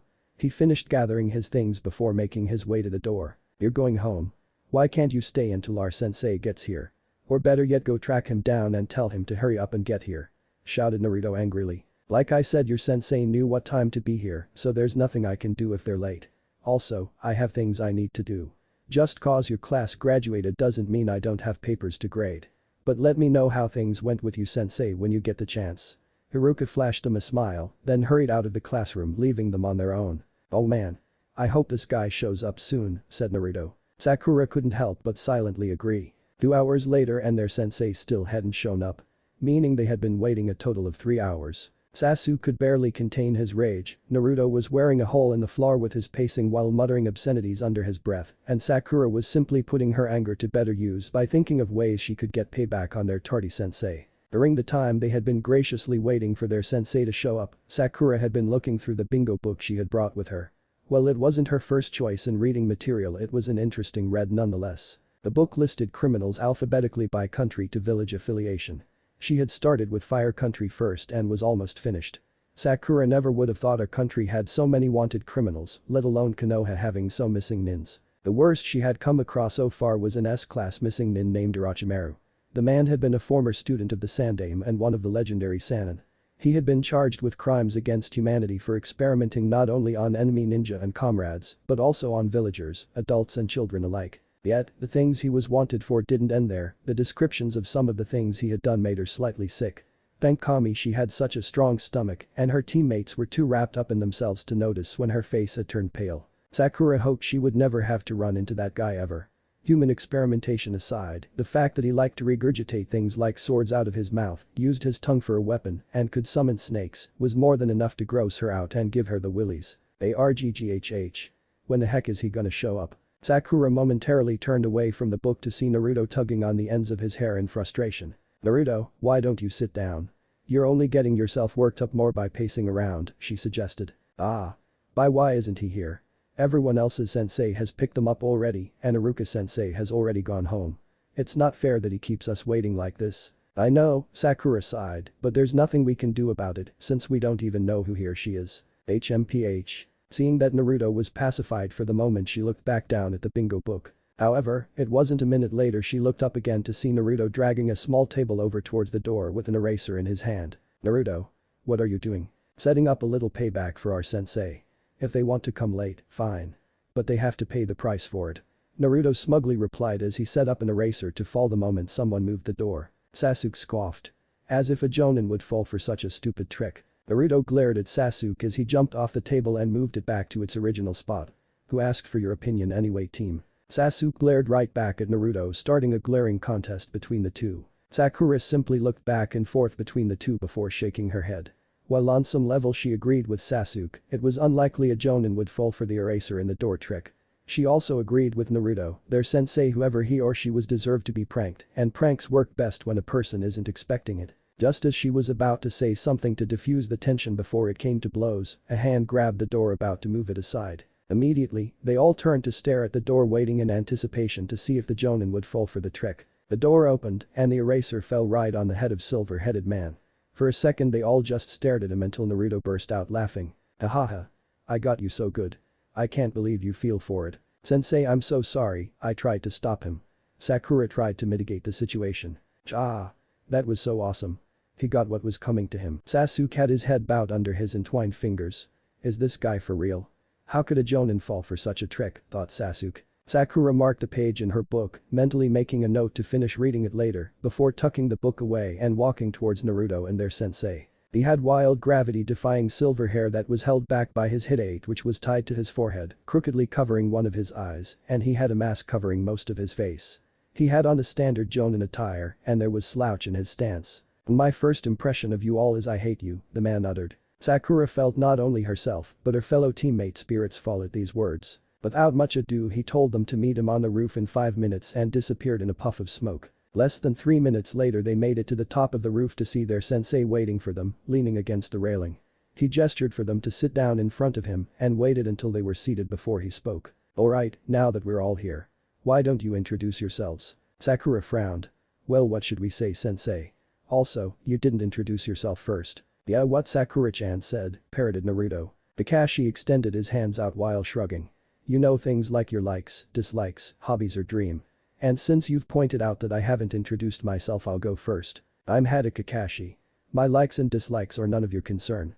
As for my dream, I have few hobbies. They all waited to see if he would say something else, but he didn't make a move to say more. Sakura couldn't help but feel disappointed. So all we learned was his name, she said as she turned to look at her teammates. Naruto nodded in agreement while Sasuke said nothing. Okay, now it's your turn. You first, Kakashi gestured at Naruto. I'm Uzumaki Naruto. I like ramen, especially the ramen at Ichiraku's training, hanging out with Sakura-chan and playing pranks. I dislike the 3 minutes I have to wait after putting in the hot water for cup ramen. My hobby is to eat and compare new ramen. And my dream is to become the greatest Hokage, better than all the rest, so the villagers will have to stop looking down on me and acknowledge me. Well, he grew up in an interesting way, thought Kakashi. Okay, who's next? Sakura decided to get it over with. I'm Haruno Sakura. I like my family and clan, sweet and spicy food, reading and having fun. My dislikes are anything sour, those who are disloyal, perverts and boredom. My hobbies are reading and training. And my dream currently is to become a strong and great shinobi that serves and protects the village. Well, that was certainly a surprise. I thought for sure she would mention something about liking the Uchiha. Maybe she's gotten a grasp on hiding her feelings. I'll find out soon enough, pondered Kakashi. Your time to shine now, Kakashi nodded toward Sasuke. Not even moving his hands from in front of his face, Sasuke spoke, my name is Sasuke. There are many things I hate and there aren't a lot of things I like. Also, I have an ambition that won't remain just a dream. The revival of my clan and to kill a certain man. Sakura stared at Sasuke feeling a little disturbed by what he said. She was sure a lot of it had to do with the fact she was more than positive she knew who Sasuke was talking about. She had heard more than once adults mention the name of the man who had murdered Sasuke's clan. Has that been his goal ever since the massacre? Naruto stared at Sasuke feeling a slight tinge of fear. I hope he's not talking about me. Kakashi simply looked at Sasuke indifferently. I figured as much. That boy is gonna be a lot of work. Well, you three are certainly unique in your own way. I like that, but now that introductions are out of the way we can begin. Our first mission will be starting tomorrow. Oh, what kind of mission, sensei? Is it rescuing a princess or fighting off a group of bandits? Asked Naruto eagerly. Kakashi waved his hands. No, nothing that advanced yet. No, what we're doing is something that all four of us can easily do. What? Urged Naruto, bouncing in excitement. Sakura leaned forward in anticipation. Survival training, Kakashi simply stated. Sakura felt both disappointment and confusion. What do you mean survival training? Didn't we already go through that in the academy? Yeah, we had plenty of training in the academy, said Naruto. This no ordinary training, replied Kakashi. Then what kind of training is it? Naruto impatiently asked. Kakashi then began to chuckle, seemingly laughing at a joke he only knew. Sakura started to get slightly irritated. What the hell was so funny? Only one way to find out. What's so funny, Kakashi-sensei? He stopped laughing to speak, though amusement still clouded his voice. Well, if I say this, then I'm sure you three are going to be surprised as all. Tell us what?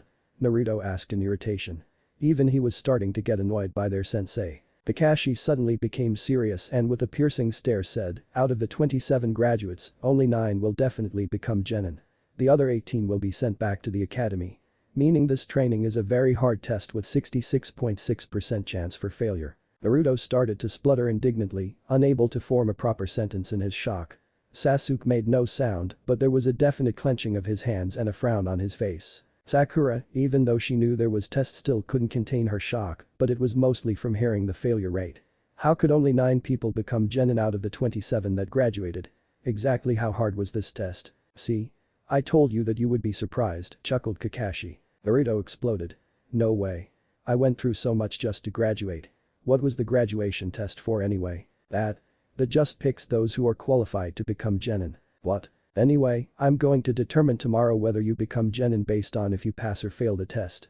Be at training ground 12 with your ninja equipment at 5 AM sharp. Kakashi stood up and faced away from them. Now then, this meeting is over. Oh yeah, don't eat breakfast. At this, Kakashi turned his head to face them. You'll just throw up otherwise. But that he was gone in a puff of smoke, leaving them alone. Sakura momentarily stared at the spot where their sensei once was before getting to her feet. She needed to prepare for tomorrow. Good thing she got a run in today, since she wouldn't be able to tomorrow with how early they had to get up. And what was he talking about, not to eat breakfast because they would throw up? One thing they had been taught was to always eat whenever possible because you never knew when you would be called to go on a mission or if you would get a chance to eat during your mission. And going on a survival mission, you needed all the energy you could get. Maybe telling them not to eat was also a test. Just because you might throw up wasn't a reason to not eat. Sakura looked over at her teammates and saw once again that Sasuke had already taken off. She gave a huff of frustration.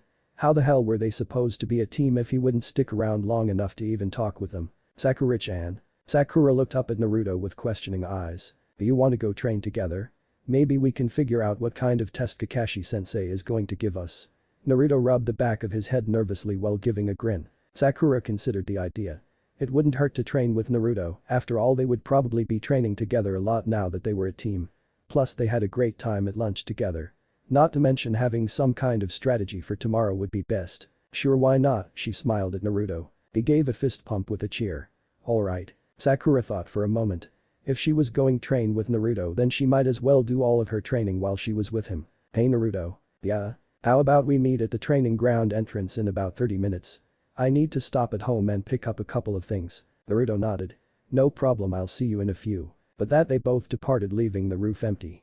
Or so they thought. The pair of eyes had been observing them, listening in on their conversation. Had Kakashi pulled out his Icha Paradise as he prepared to leave. Interesting. The boy and girl seemed to be friends now, or at least tolerate each other enough to train together. Naruto definitely seemed to still be infatuated with Sakura, that was certain. Though she didn't seem too enamored with him, but was willing to hang out. Not to mention Sakura hadn't even gave one lovesick glance the Uchiha's way or give any indication she liked him. He definitely wondered what had brought on such a drastic change to his students. Well, at least in Sakura. He'd have to pay close attention to how they performed and acted tomorrow. But the swirl of leaves on the wind, he was soon gone. 25 minutes later Sakura arrived at the training grounds loaded with her gear and most importantly the notes with the techniques and jutsu she had found at the library the day before. She'd also brought some water and fruit for her and Naruto to snack on. Naruto was already waiting for and was standing on top of a stump looking at the clouds. Walking towards him, he looked down and spotted her. Grinning, he jumped down and closed the distance between them. "You ready?" she asked. "Adebayo." "Of course I am." "Well, let's go." Since it was still early in the evening, many of the training grounds were already occupied, forcing them to go on quite a long search for a free one. 15 minutes later they found a medium-sized training ground encircled by trees with a pretty big stream running through the middle. "This is perfect," Sakura announced. Naruto nodded. "I've never been to this training ground before, but it's pretty quiet compared to the rest of them. The stream seems like a good place to cool off in too." Said Sakura. "What do you want to train in?" I don't know. We did shuriken training yesterday, so probably not that. Maybe a taijutsu spar. That would be great. I haven't practiced any of my kata today, so a spar would be good. But let's warm up first." In agreement about what they were going to do, the two ran through their respective warm-ups. Sakura went through her sit-ups, push-ups, pull-ups and stretches. She limited herself to 200 reps because she remembered Guy telling her it was good to push herself, but not to go overboard to where she could damage her body permanently. He told her until he said otherwise to stick to the 200 reps and he would increase the amount appropriate. Finished, she saw Naruto was still going through his warm-up, so she started practicing her kata. She was almost through all the moves she knew when Naruto called that he was ready. They took up their stances, her using the strong fist and Naruto using the basic academy style. Sakura frowned as she noticed that Naruto's stance was off. "Don't expect me to go easy on you, Sakura-chan." Naruto gave her a foxy grin filled with determination. Sakura smirked. "I was just about to tell you not to, because I definitely won't." The two stared each other down, waiting for the other to make a move.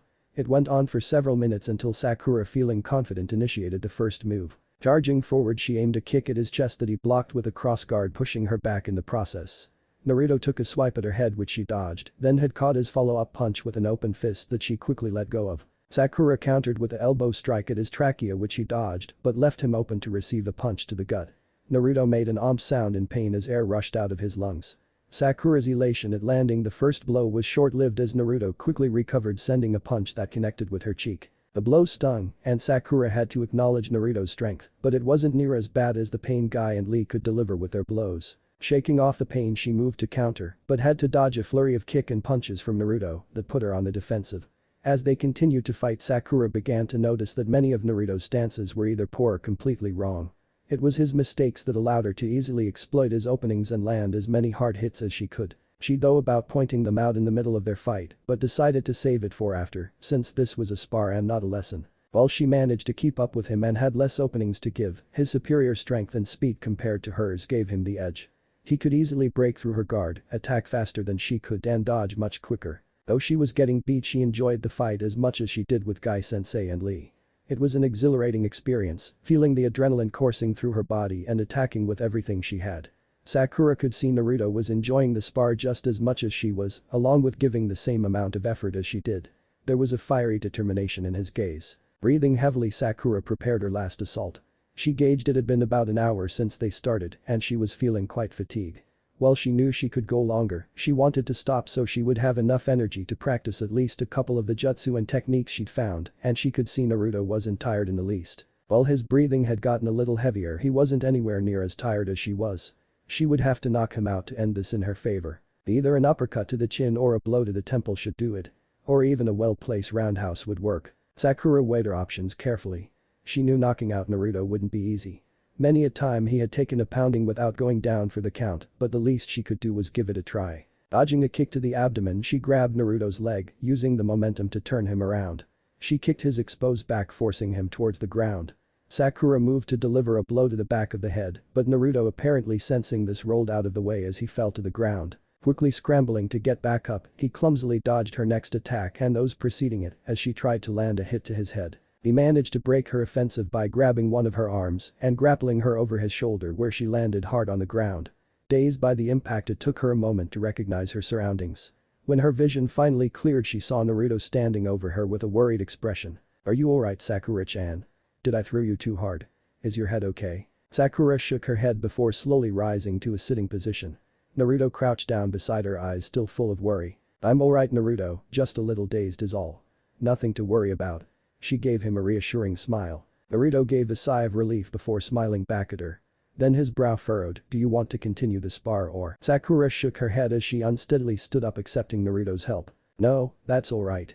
It's obvious that you had me beat. With your speed, strength and stamina, I didn't stand much of a chance." Naruto shook his head in disagreement. "That's not true, you were pretty good. You got in a lot of hits on me and they definitely hurt." "Thanks, Naruto." Sakura smiled, genuinely touched by Naruto's encouragement. "Come on, let's go cool off by the stream. I bought some water and fruit for us to snack on." Leisurely walking to the stream, they took off their shoes before dipping their feet in the water. Sakura cupped a handful of water and splashed it on her face while Naruto dunked his head in the water. Laughing at his antics, Sakura took out the water bottles and fruit, handing one to Naruto along with an apple. They quietly ate and drank while watching the wildlife around them. The fish swimming through the stream, birds chirping and flying around, and squirrels chasing each other around trees. It was both peaceful and relaxing. Sakura was the first to break the silence. "Hey, before we talk about what strategies we're going to use for the test tomorrow, can I give you some advice?" Naruto looked apprehensive as he finished the last of his apple. Yeah, sure. Now, I'm not trying to be a know-it-all or anything." She waved her hands in a placating gesture. "It's just that a lot of your stances while we were fighting were wrong." Naruto frowned. "What do you mean?" "Well, you weren't positioned the right way when in some of your stances. And sometimes your punches or kicks were uncoordinated or sloppy, and you left a lot of openings for me to attack you with. I'm not looking down on you or anything. I'm not a sore loser. It's just those mistakes could really cost you in a real fight. Some of those openings exposed vital organs." Sakura tried to convey her genuine worry and desire to help. Naruto seemed to think about what she said, his face crunching up into a frown that turned into a grimace as if he was remembering something.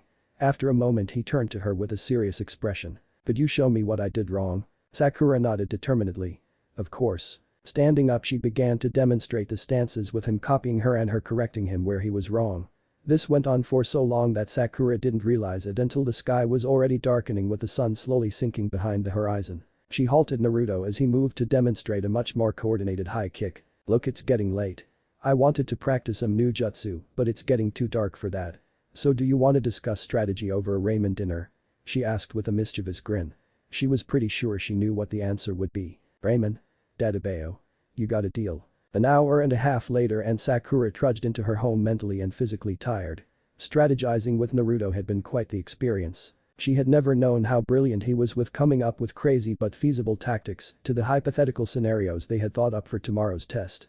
Sakura knew that his stealth was pretty amazing. Several times she had seen him outsmart Chunin and Jonin alike when they chased him around the village because of his pranks. And if he was to be believed, she was going to give him the benefit of the doubt. He was masterfully skilled at making traps. While she was skeptical about whether their plans would work or not, they had come up with about 20 different strategies, along with making contingencies to include Sasuke if need be. Sakura wasn't sure if Sasuke would even work with them, though they had to try to see if he would at least. This had brought about much grumbling from Naruto about how much of a bastard Sasuke was and that they didn't need him. It had taken much cajoling from her to get him to agree to at least try and work with Sasuke if they had to. Entering her room, Sakura immediately stripped down to go take a quick shower. She emerged 15 minutes later feeling both clean and sleepy. After brushing her teeth and drying her hair, she donned her pajamas and set her alarm before sliding into bed. Soon she drifted off into a peaceful sleep with thoughts of her upcoming test and her parents arriving home. Morning arrived much sooner than Sakura wanted it to. She went through her morning routine in a daze, only fully waking up after her shower. After dressing and packing everything she thought she would need for the test today in a bag, did she go downstairs to prepare breakfast. Sakura prepared a simple breakfast of scrambled eggs, ham, toast and orange juice. She knew she was taking a chance going against sensei's advice, but she'd rather puke than be starved and weak. She told Naruto to go ahead and eat breakfast anyway, to which he readily agreed. Since they didn't know where Sasuke lived, Sakura had taken it upon herself to simply bring some food for him in case he decided to follow sensei's advice. Sakura ate her breakfast at a sedate pace, seeing that she had a good 25 minutes before she had to be at the training grounds. Finished, she washed her dishes, then grabbed some trail mix, fruit and water bottles for her teammates. There was a chance Naruto might have forgotten. Locking the door behind her as she exited her home, Sakura suddenly remembered that her parents would be home today. This brought a smile to her face, knowing she might see her parents right after the test was over. They'd be so happy to see she passed the academy and was a genin. Well, if she passed Kakashi's test anyway, but Sakura was confident she couldn't afford to be anything but. It seemed like a decision made by fate when they all showed up at the training grounds at the same time. Sakura with a small smile on her face, Naruto trudging along looking half asleep and Sasuke simply calm with no outward expression. "Good morning," greeted Sakura. "Hey," responded Naruto groggily. "H.N." was Sasuke's greeting. They all came to a stop facing each other in a triangle formation. Naruto collapsed on the ground trying to rub the sleep out of his eyes. Looking at the watch she'd bought, Sakura saw it was still a couple of minutes before their sensei was due to show up. "Naruto," she called. "Huh?" He lifted his head to drowsily look at her. "Did you bring everything we would need?" It took a moment for him to register what she said before he nodded. "Yeah, I got everything." Sasuke looked at them curiously. Sakura, seeing this, explained. "Naruto and I came up with some strategies in order to prepare for the test." Sasuke scoffed in disbelief, then turned away from them. Sakura sighed. Might as well try to ask if he wanted to join them now. "Hey Sasuke." He turned to look at her. Sakura wondered if dropping the kun suffix from his name had caught his attention. "Do you want to hear some of the strategies and maybe give your own ideas? We're pretty sure this test is going to be about teamwork since we were put in teams. So do you want to team up with us?" Sakura could see Naruto perk up to hear what Sasuke's response would be. "No, thanks. We don't even know what the test will be, so any of the strategies the two of you came up with are practically useless, especially any that came from the dope's mouth. Besides, I'll be just fine on my own, I don't need the two of you getting in my way." Sasuke spoke with an air of arrogance and condescension that neither she nor Naruto could miss before turning to face away from them. Naruto instantly hopped up, no longer asleep, to glare at Sasuke's back. "Who do you think you are, team? Last I checked they put all of us in a team together, meaning you do need us. Maybe we don't know what the test is on, but planning for it anyway was still a good idea." Naruto continued to rant at Sasuke, who only ignored him. Sakura simply stared with a frown at his back, both surprised and angry at Sasuke's words, along with the tone he used. Sakura knew she had been looking at Sasuke with rose-colored glasses, but never had she thought he could be such an ass. She had only tried to include him in what they were doing, and he instantly dismissed them as a waste of his time. She had never known he looked down on her and Naruto as if they were beneath him. Maybe he was right about their planning potentially being useless, but he didn't have to be rude about it. Still, whether he acknowledged them or not, they were teammates and she didn't know if he had eaten or not. It could be crucial to whether they made it through this or not. So summoning up her courage, Sakura asked him. "Hey Sasuke. Did you eat anything this morning?" I thought about what sensei said, and technically it wasn't an order so much as him giving advice. It might just be a part of the test he's giving us. At hearing this, Naruto slapped a hand to his forehead. "Oh man. I forget to eat this morning. I almost overslept, so I had to hurry and dress to get here on time." Sakura smiled sympathetically at Naruto. "I figured that might happen, so I brought some fruit and trail mix for you guys." She took out the food and water and handed some of it to Naruto. "Your lifesaver, Sakura-chan." Naruto gratefully took the items and proceeded to chow down on them. Sakura turned to look at Sasuke but saw he hadn't moved from his spot. "Sasuke. Do you want some of this?" He gave no response. Sakura sighed before sitting down on the ground next to Naruto. Checking the time, she saw it was at least 5 minutes past the time they were to meet their sensei. "Where the hell is he? You know there's a strong chance he might be late." "No way.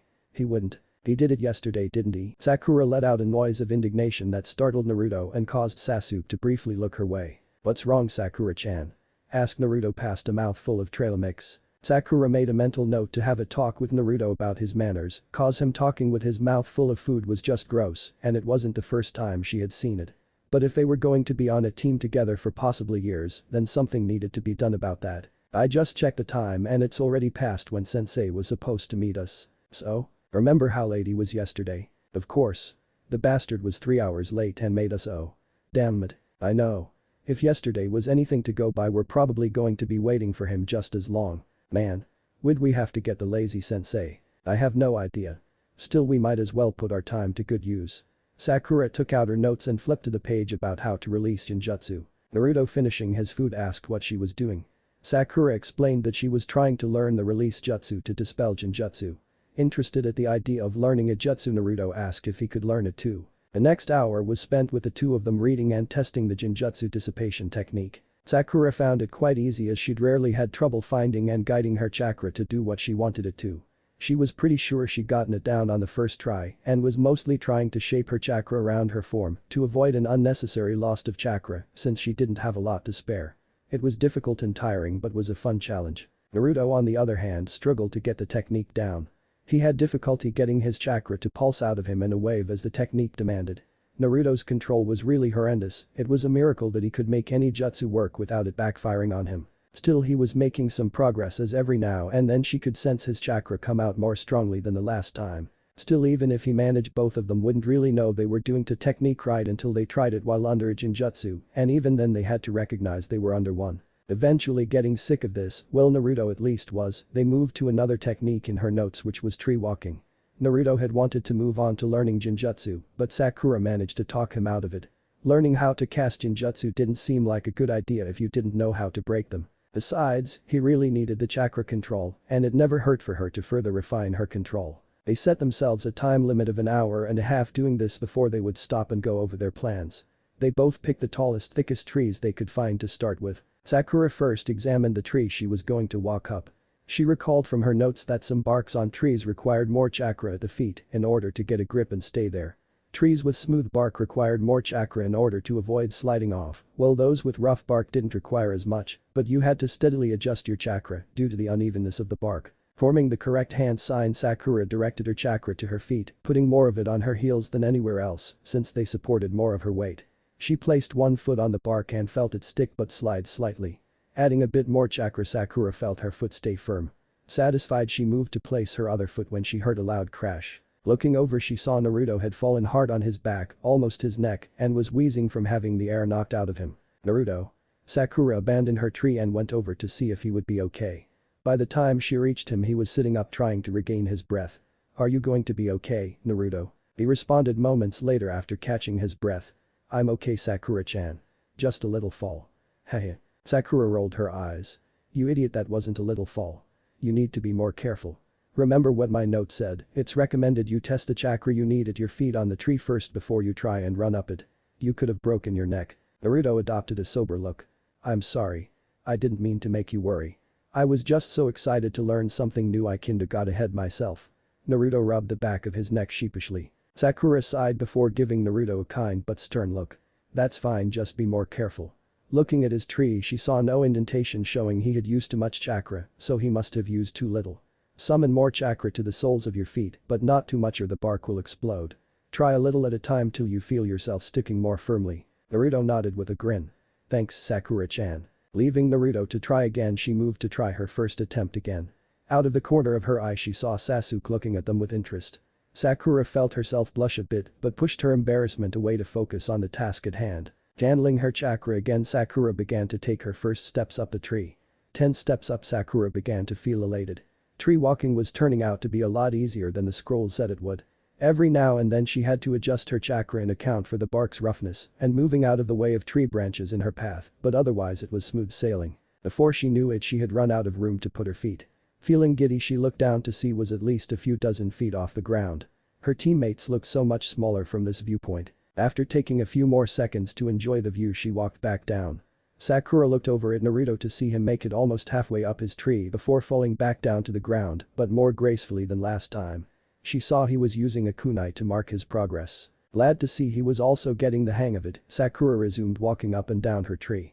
The scroll said that she would have the technique mastered when she could do it unconsciously while running and multitasking. Sakura had no doubt she would have it down soon. It was on one of her descents down the tree that she saw Sasuke at the bottom waiting for her. Curious, she jogged the rest of the way down to see what he wanted. Feet firmly on the ground, Sakura looked at Sasuke in askance. "What are you doing?" "The tree walking exercise."